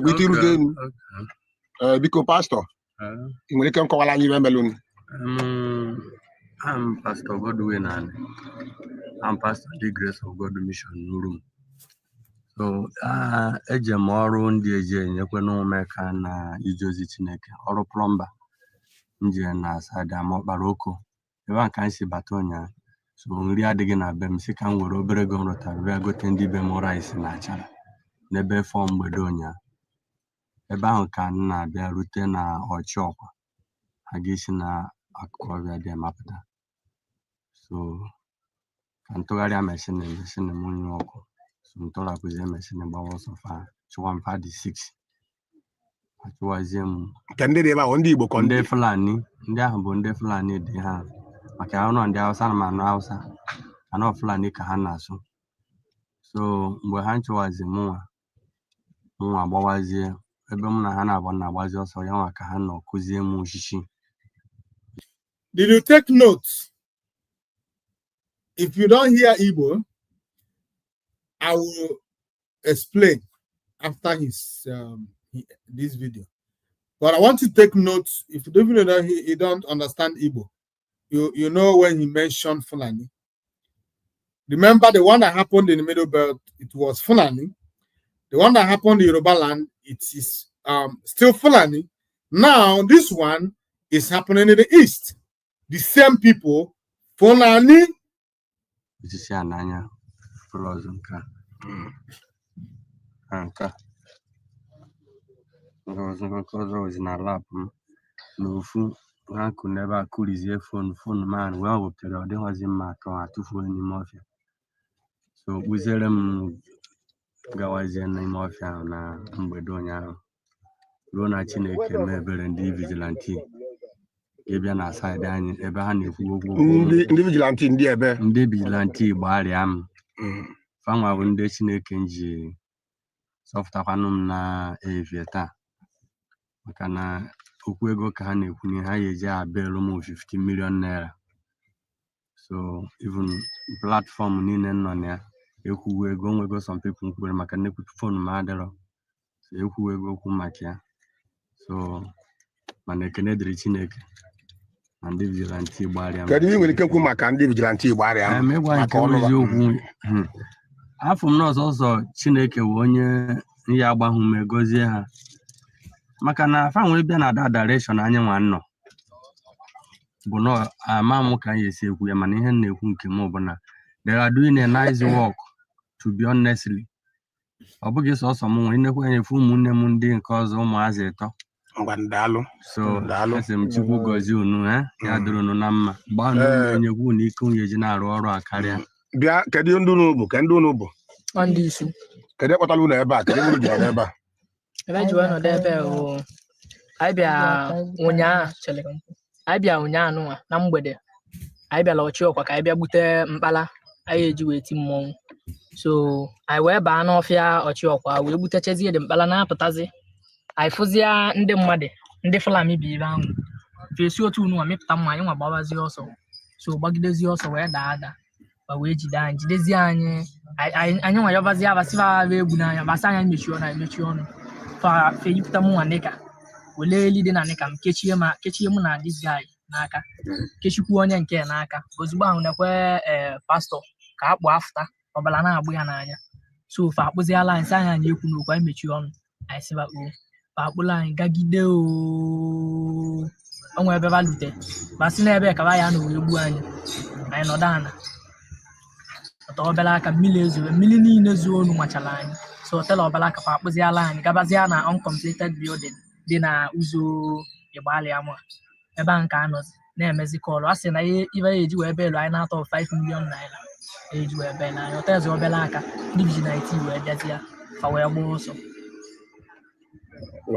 gbaa ọsọ ndị Fulani ahụ one ka ba dị ndị okenye ka ndị ụmụazị bụ ebe ahụ ndị ụmụazị mana afa abụchala ụmụazị like that ụmụ okorobịa dị ahụ this middle age 20 something years onweghị onye nru 30 n'ime ha ihe abụghị sọsọ ndị AVG Igbalị Amụ dị ha na ndị Nigeria.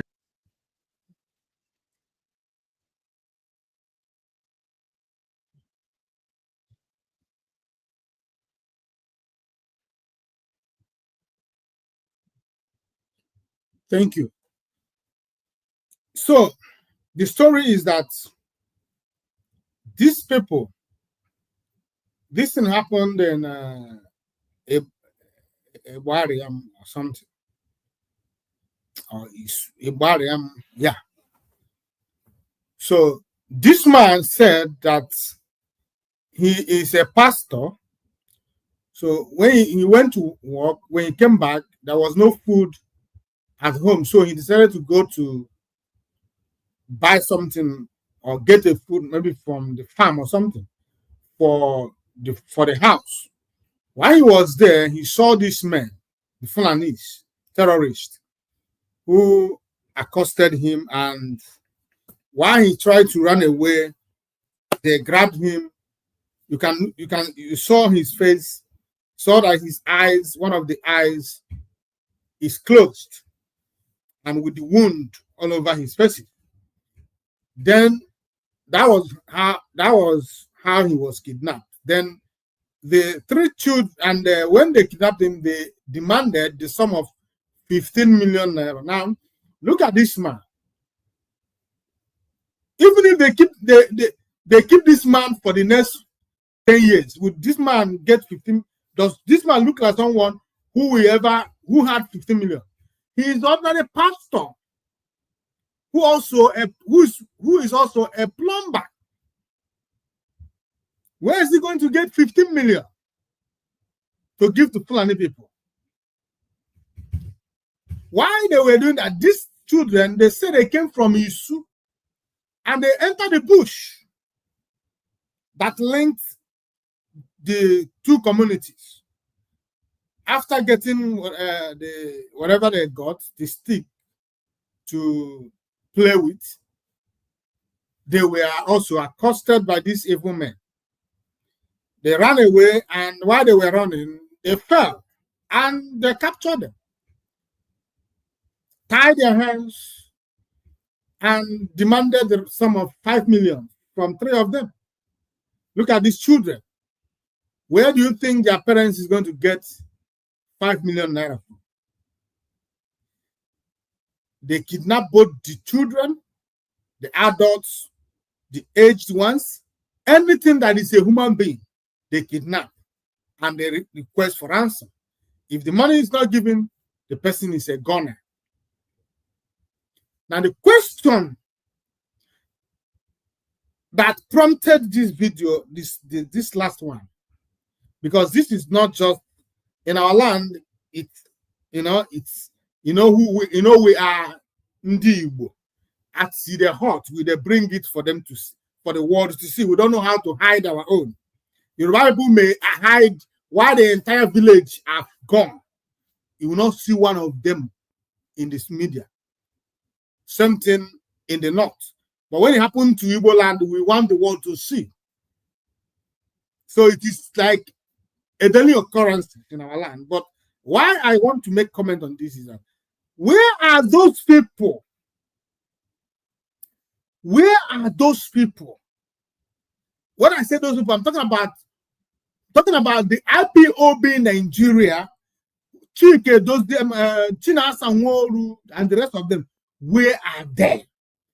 Emeka Gift, Elochukwu Ohaji, the wretched Elochukwu Ohaji. Where are they? That in the past, few months ago, Simon Ekpa was all over their mouth. Oh, Simon Ekpa kidnapped our people. Simon Ekpa has finished our people.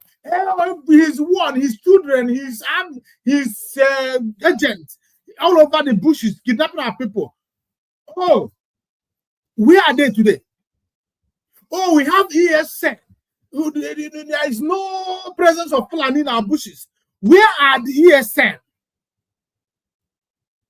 Now it is the Ebariam vigilante that is rescuing our people. But just the other day, people were parading over social media as ESN. And you see them once in a while. You see them chasing people in the bush, shooting cows. They have never showed us one terrorist they neutralized. Or even if they don't want to neutralize, they captured one terrorist. But every day we see them on the bushes, in the bushes, pursuing cows.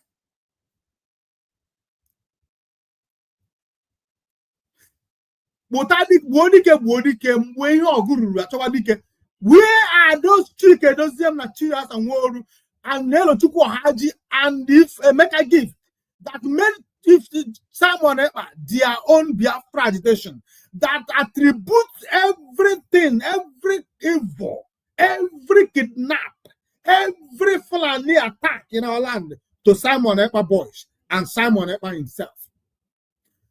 You have gotten him where you wanted him. And Biafrans were expecting them to take over the challenge. And they were half Woko Grifunope. Chinas and War is not nowhere to be found. We need people, we need defense. We need Chinas and War to take up the defense and defend our people. Look at it. Children, Fulani children, no, the man said that they are like 20 to 27 years. No one is up to 30 years. But they are going around kidnapping our people in our bushes. But ES10 is in the bushes, protecting our bushes. Where are the ESN? That is the question. Are they now invisible? They could not do nothing anymore. Fulanis are having a field day in our land, going with machetes, kidnapping our people, children, adults.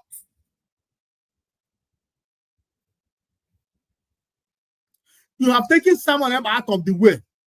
Take up the mantle. We are not bothered. Anybody is a freedom fighter. When the soldier goes, soldier come. Now you have succeeded in taking someone off the way. Where are China? Where are the ESN? Where is Chinas and Woru? Where are those men who always come on social media to make noise of how someone is obstructing them? How someone is the reason they could not fight for Biafra the way they want to fight. So the way you want to fight Biafra is to watch why Fulani terrorists are on rampage in our land. Unchallenged. Unchallenged. Look at it.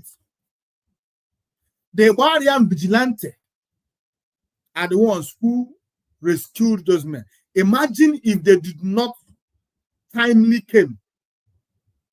Maybe by now, these 4 people would have been wasted. But Chinas and Woru is there in Kuwait, screaming.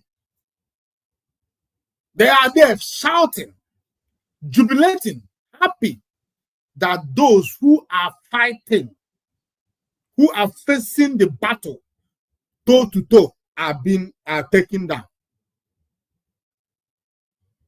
I've said it. The problem of those men are nothing but envy and jealousy. Just like Mazin and Kanu would say, why would it be him? Why would it be Maz the Onyebuchi? Why would it be Simon Eba? Why would it be Odi? Why would not? But when you give them the platform to showcase their whatever they have, they will just yokoto.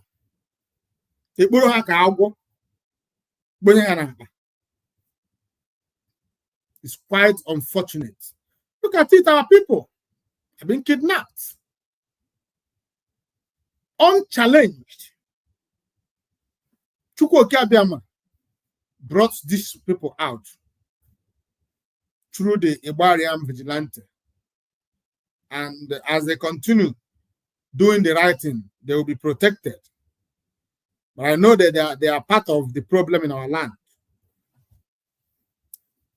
They are part of the problem because they are looking for IPOB to eliminate. But on open an actual IPOB, AKABNR. On open an actual Mazinam the Kano, AKABNR. On open an actual Mazamon Eba, AKABNR. Makana Ebo Beru Gebere, Morana Kuchi Beyozo. So all these things I have brought to your attention this evening is the reason why we stand on the freedom of Biafra with all the threats. The reason we have never given up is because the price of giving up outweighs the price of continuing.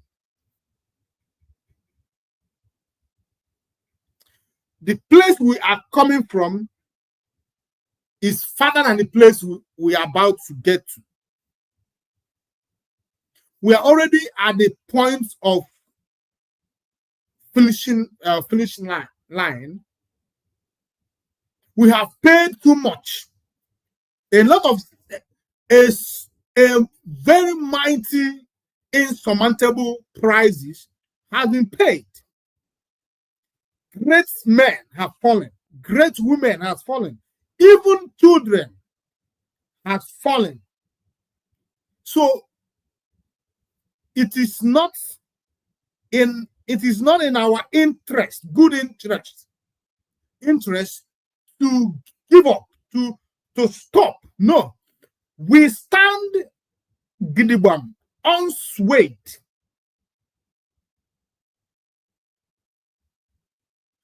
What we are asking for is not something that is out of reach. Biafra we're asking for is not Biafra of guns and bullets. It is Biafra of dialogue. It is Biafra of dialogue. Biafra of peace. That is why we attach referendum to it.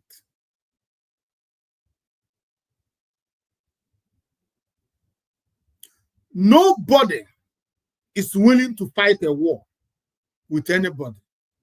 War have never provided any reasonable solution. Just look at what is happening in Russia and Ukraine today. After all these years, 3 years of bloody war, they are discussing how to come on round table.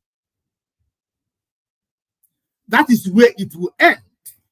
So if we know as human beings that if we like, let us use nuclear weapon. The remaining people, if there is anybody left alive, have to come to a round table and discuss. So war is not the best solution. And that is why Master Kanu said, no, I don't want war. I want dialogue. I want peaceful resolution. Let us come together. Let us reason together. Let us talk about this as good neighbors. We could become the best neighbors in the world.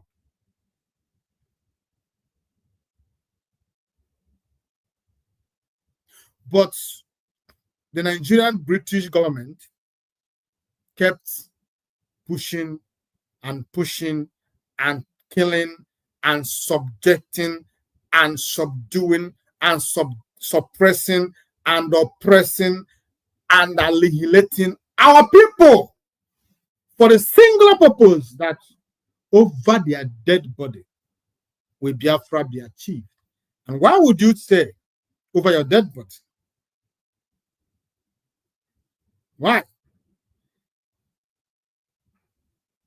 Did God create me in Nigeria? The answer is no. Who made me in Nigeria? The British. The British made me in Nigeria.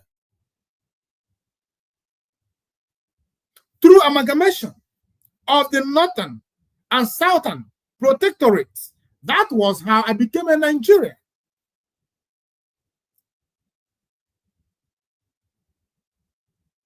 So if that is the case, don't I have rights to now say, oh, that thing my ancestors did, I want to renegotiate. Why would you continuously killing me because of that? So we will continue to call for peaceful exit from Nigeria. We continue to agitate as peaceful movements. We shall continue to ask that the right thing be done at all times. No one deserves to go through what Biafrans are going through in Nigeria. The hatred is real. The hatred is real. Nobody, no human being could take what we are taking from Nigeria. It is too much.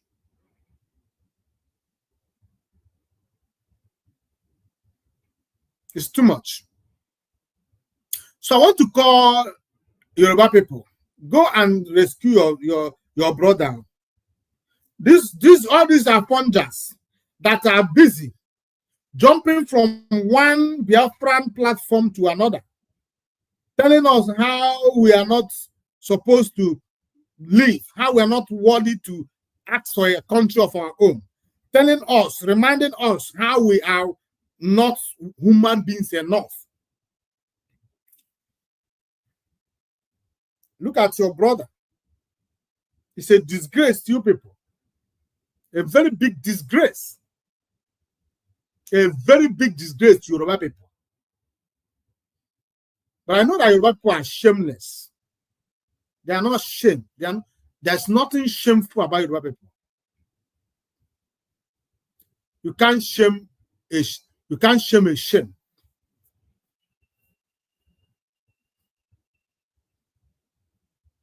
shame a shame.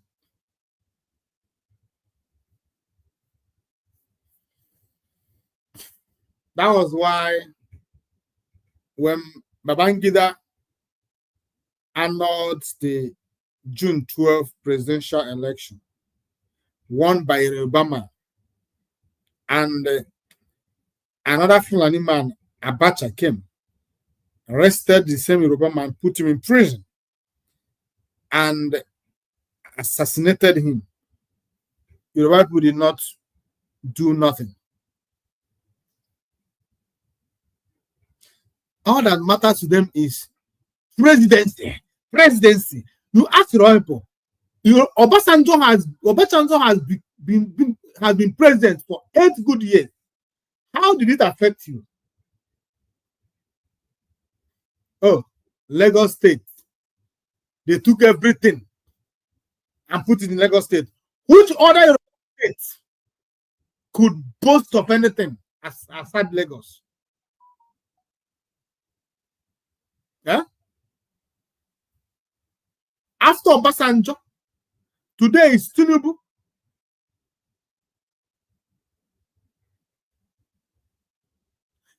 And you people are still being kidnapped. You people are being hunted down. You people are not safe. How has it affected you positively, impacting your life in a positive angle as a president of Nigeria?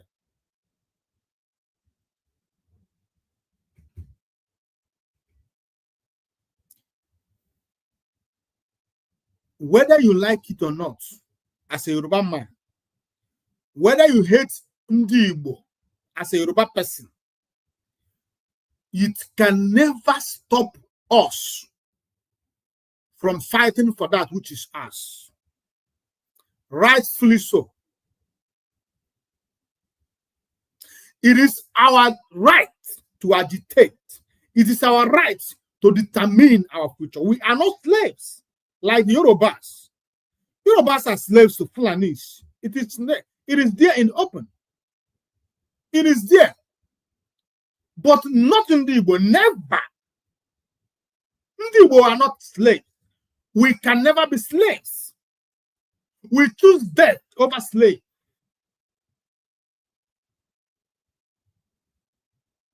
That is who we are. Go back to our ancestors. They chose death over slavery. That same blood still runs in our veins. That is why it is only in Igbo, in the entire Nigeria, that is standing out, fighting for total freedom and liberation of their people. No other tribe in Nigeria has the balls to do so.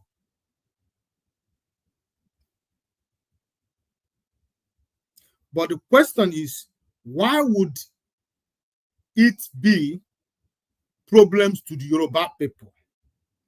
If you want to be a slave, why are you dragging the Igbo to your slave mentality?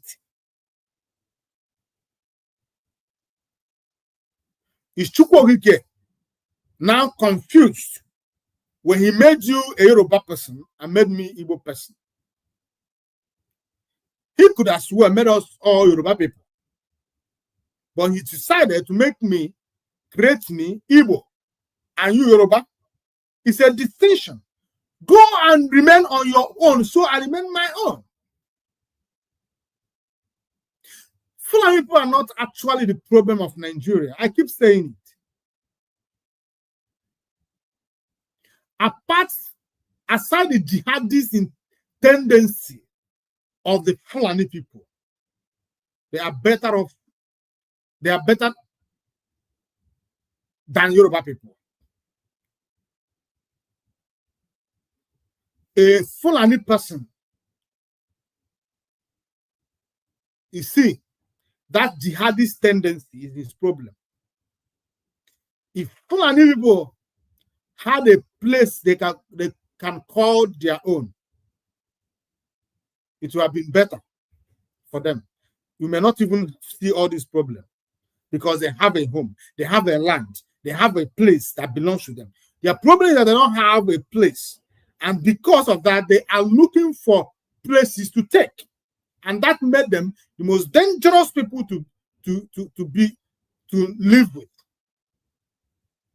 But Yoruba people are cruel, they are wicked, they are corny, they are envious, they are lazy. These are their attributes. That was why when the outer people saw them, after dealing with them, they called them Yariba. Yoruba people did not deny this name, Yariba. Hence, they adopted it today. Yoruba did not have any meaning in their language. As it applicable to Fondi Igbo now. You can say that Igbo means the ancient people or the people that lives in the thick forest. You can say that about Ndi. The meaning of that name. It has meaning in our language. Our name, Igbo. It could mean two things in Igbo language. Either Ndebo, the ancient people, or the people that lives in the forest.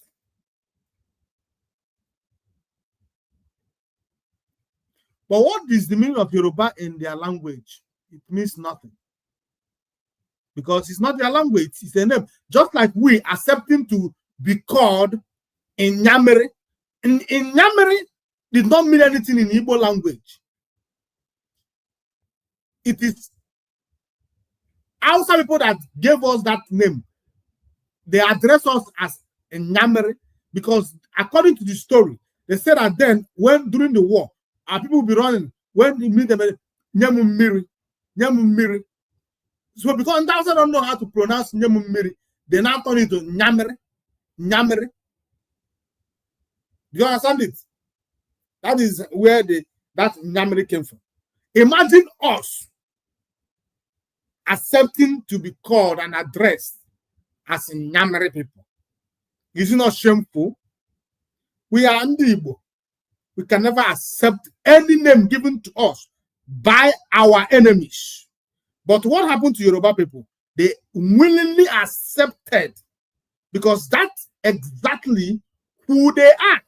Yariba means corny and unreliable person. Yariba in Hausa language.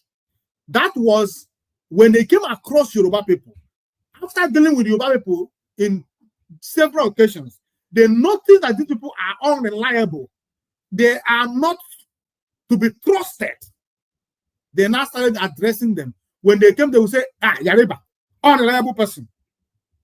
And the Yoruba people accepted it because that explains who they are. These are the kind of people that we found ourselves together in one country. Today, they are speaking from here. Tomorrow, from here. They can never say one thing and stand by it. Look at their brother. Calling them for help. It's not that they don't have the money to go and rescue this man. But if they rescue this man, of what interest? They don't see reason, needs, let him go. If they let him go, all they can care.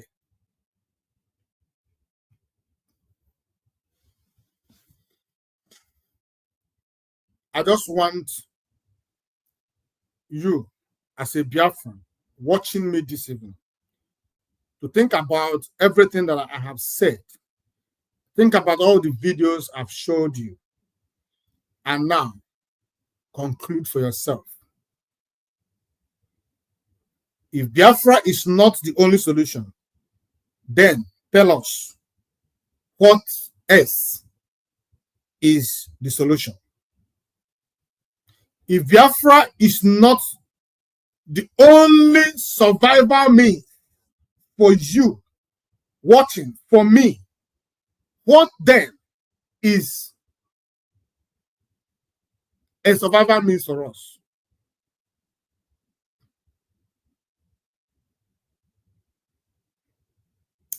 We need Biafra.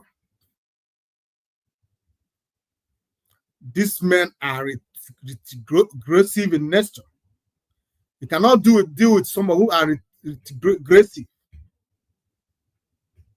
They are not people that has visions, dreams. They are not progressive. They are backward and stagnant. They could not even see beyond their nose. What Mazi Nnamdi Kanu saw over 14 years ago is what they have seen today. But the difference is this. When Mazi Nnamdi Kanu saw these things, he profiled a solution. He profiled a solution to the indigenous people, to those who matters, who are stakeholders in these things, to those who it concerns. He profiled solution. He told them this is solution. If we do this, we'll be able to avoid and stop this. What did they do? They said, bring him and let us cut his neck off. Today, the same thing that Mazi Nnamdi Kanu saw, they see it today. But another difference is this. Even though they are seeing it and confirming it, they do not want to provide solution to it. Because the only solution to this is disintegration of Nigeria. If you want to stop the advancement, the jihadists from taking over, the solution is this total disintegration of Nigeria. There is no other solution. Not regional government, not restructuring, not state creation, not border security, not state police.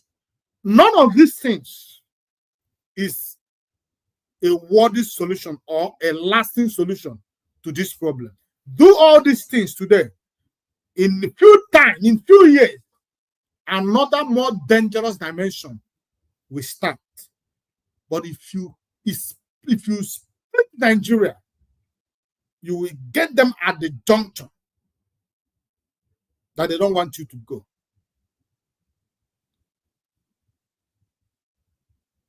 A lot of interest in Nigeria. All this country, Britain is number one interest. They have interest in Nigeria. So they will never allow that Nigeria disintegrate. And the only way, just like in Congo, they will be achieving their aim is to make sure that there is constant chaos, in lack of trust, citizens fighting against citizens, government going after the citizens. While all these things are happening, Britain will be stealing as much oil as they like, as they could. But if you split Nigeria, automatically you have defeated British neo-colonial interest. Britain will be the first enemy to be disarmed and disoriented in Nigeria. Immediately you said Nigeria is split, you have crushed, you have broken the chain called Britain. Then the second one is the jihadist incursion and jihadist tendencies that the Fulanis have. Automatically you will disarm them and cut their penetration short. And these two people, Britain and Fulanis, are the major problem of Nigeria in terms of insecurity.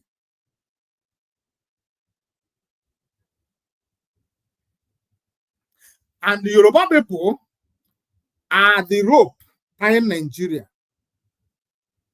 The evil rope, I call them.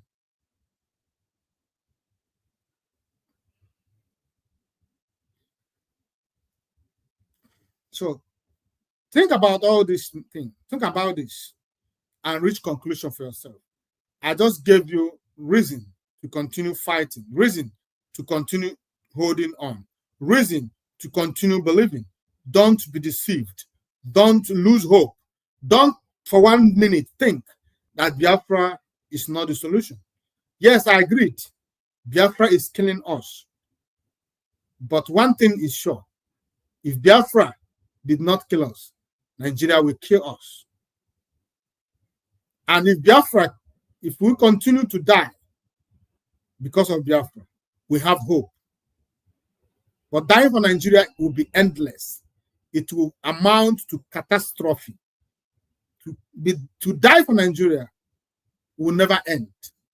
It will be a generational thing. So we rather make a choice on what we want and stick to it. Mazi Nnamdi Kanu is fighting. He's not giving up. He's not looking back. Are you fighting like him? Are you bold enough to speak truth to your enemies, irrespective of the danger surrendering you?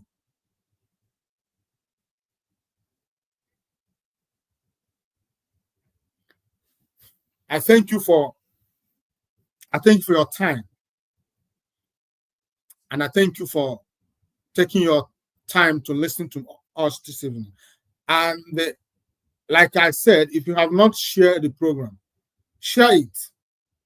By listening to the logic, you know that other people need to hear and make a choice. That's reason for people to hear this program this evening. So share the program if you have not shared it. Make sure that it goes round. People need to understand what is at stake here. Some people are in this struggle, they don't know why they are here. Some people are in this struggle because they heard Biafra, they heard voice of Mazi Nnamdi Kanu. They do not understand the secret, the deep secret, the reason Biafra must come. They don't understand the seriousness of Biafra. They do not understand what Nigeria stands for.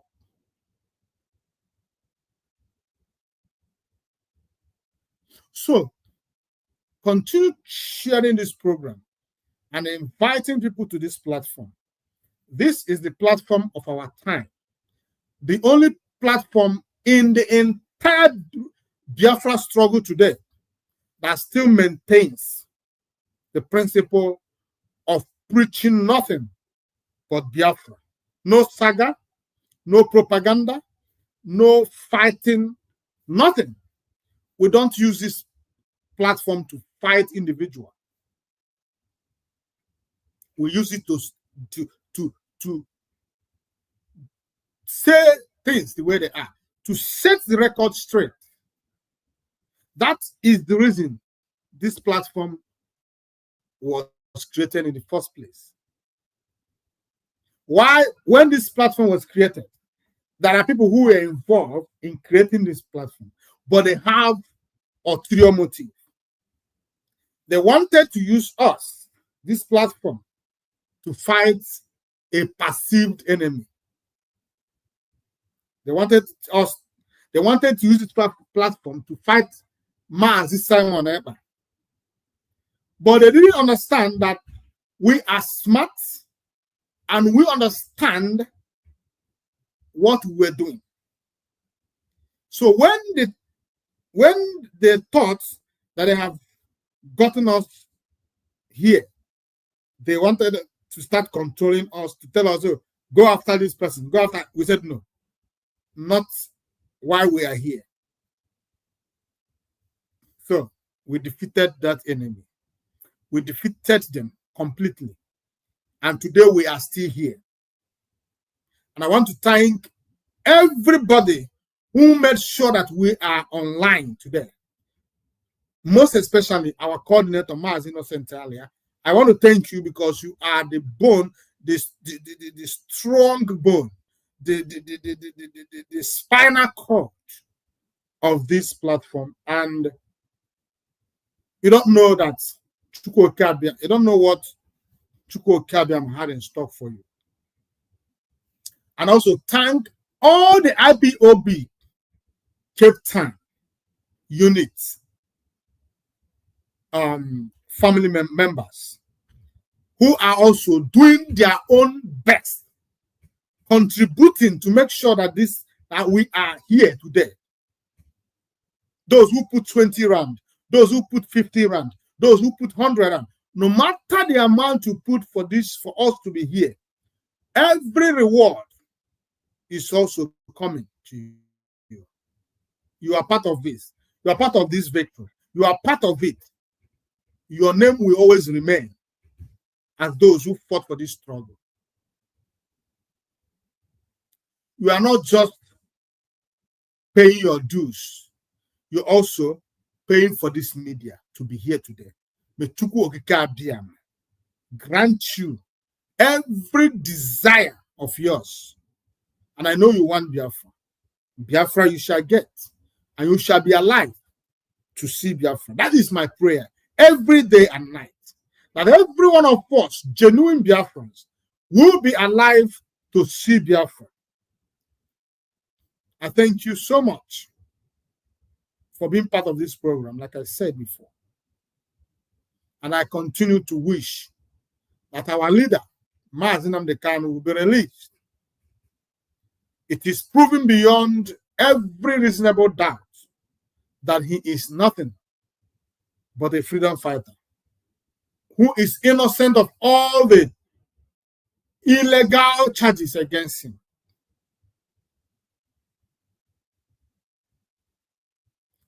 I believe that at the end of the day, Ono Amboro Bolo Ogiri Aso Gewero Ogiri Lacha. Mazi Nnamdi Kanu is the end of all the evil method at Ndi Igbo in Nigeria. It stops on his table. And he will come out as the hero he is. And you that is watching me shall be alive to celebrate Mazi Nnamdi Kanu's triumphant exit from DSS dungeon. And also I pray for Mazi Simon Ekpa. Whatever he's going through today is because of you, because of me, because of Biafra. He had everything going for him. He had no business. He has nothing. No reason. But he found reason to fight for Biafra. He gave up his life for Biafra. Today, he is being incarcerated. But I know that soonest, Mazi Simon Ekpa is coming out also. And he's coming out triumphantly. And you that is genuinely fighting for Biafra, who did not see Mazi Simon Ekpa as an enemy, but as a friend and a fellow freedom fighter, who has the same good intention as yours. Because out of the abundance of the hearts, the mouth speak. If you are genuine fighting for Biafra, it will be hard for you to see another person fighting for the same cause and you condemn him. But if you are corny, if you are not genuine, you think every other person is as you. So you suspect and always accusing everybody as being bad. You are the only good one. So when we saw Mazi Simon Ekpa, we knew that he was genuine. We knew that he is genuine. We knew that he is fighting for Biafra. We knew that everything he is doing is for the interest of Biafra. He may not fight the way we as POB fight. He may not fight this way Mazi Nnamdi Kanu was fighting or is fighting. But that does not mean that he is not fighting a good cause. Biafra is like a journey that has many roads to it. You make a choice, the road you want to go through. Those who believe in what Mazi Simon Ekpa is doing, they followed him and embraced him and they supported him both financially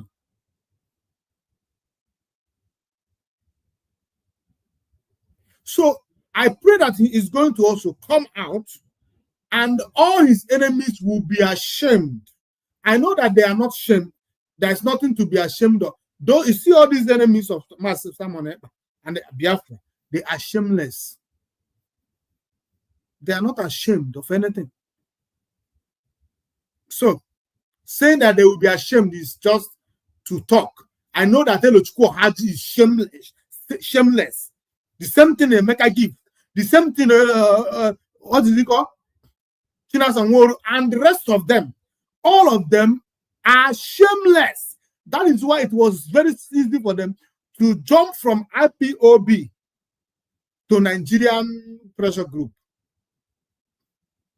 If they are not, if they are shameful, it would have been shameful for them to start doing something that is not needed in this struggle. Thank you for being part of this program. May Chukwu Okabe grant you everything you need. I will be ending this program here. And I pray that next time, as I'm coming live, you will be here. You will not be on the other side. You'll be here. Because life first, and life we shall have.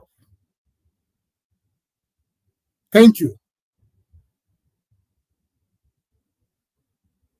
From me, from here, fellow Biafrans, it is good night.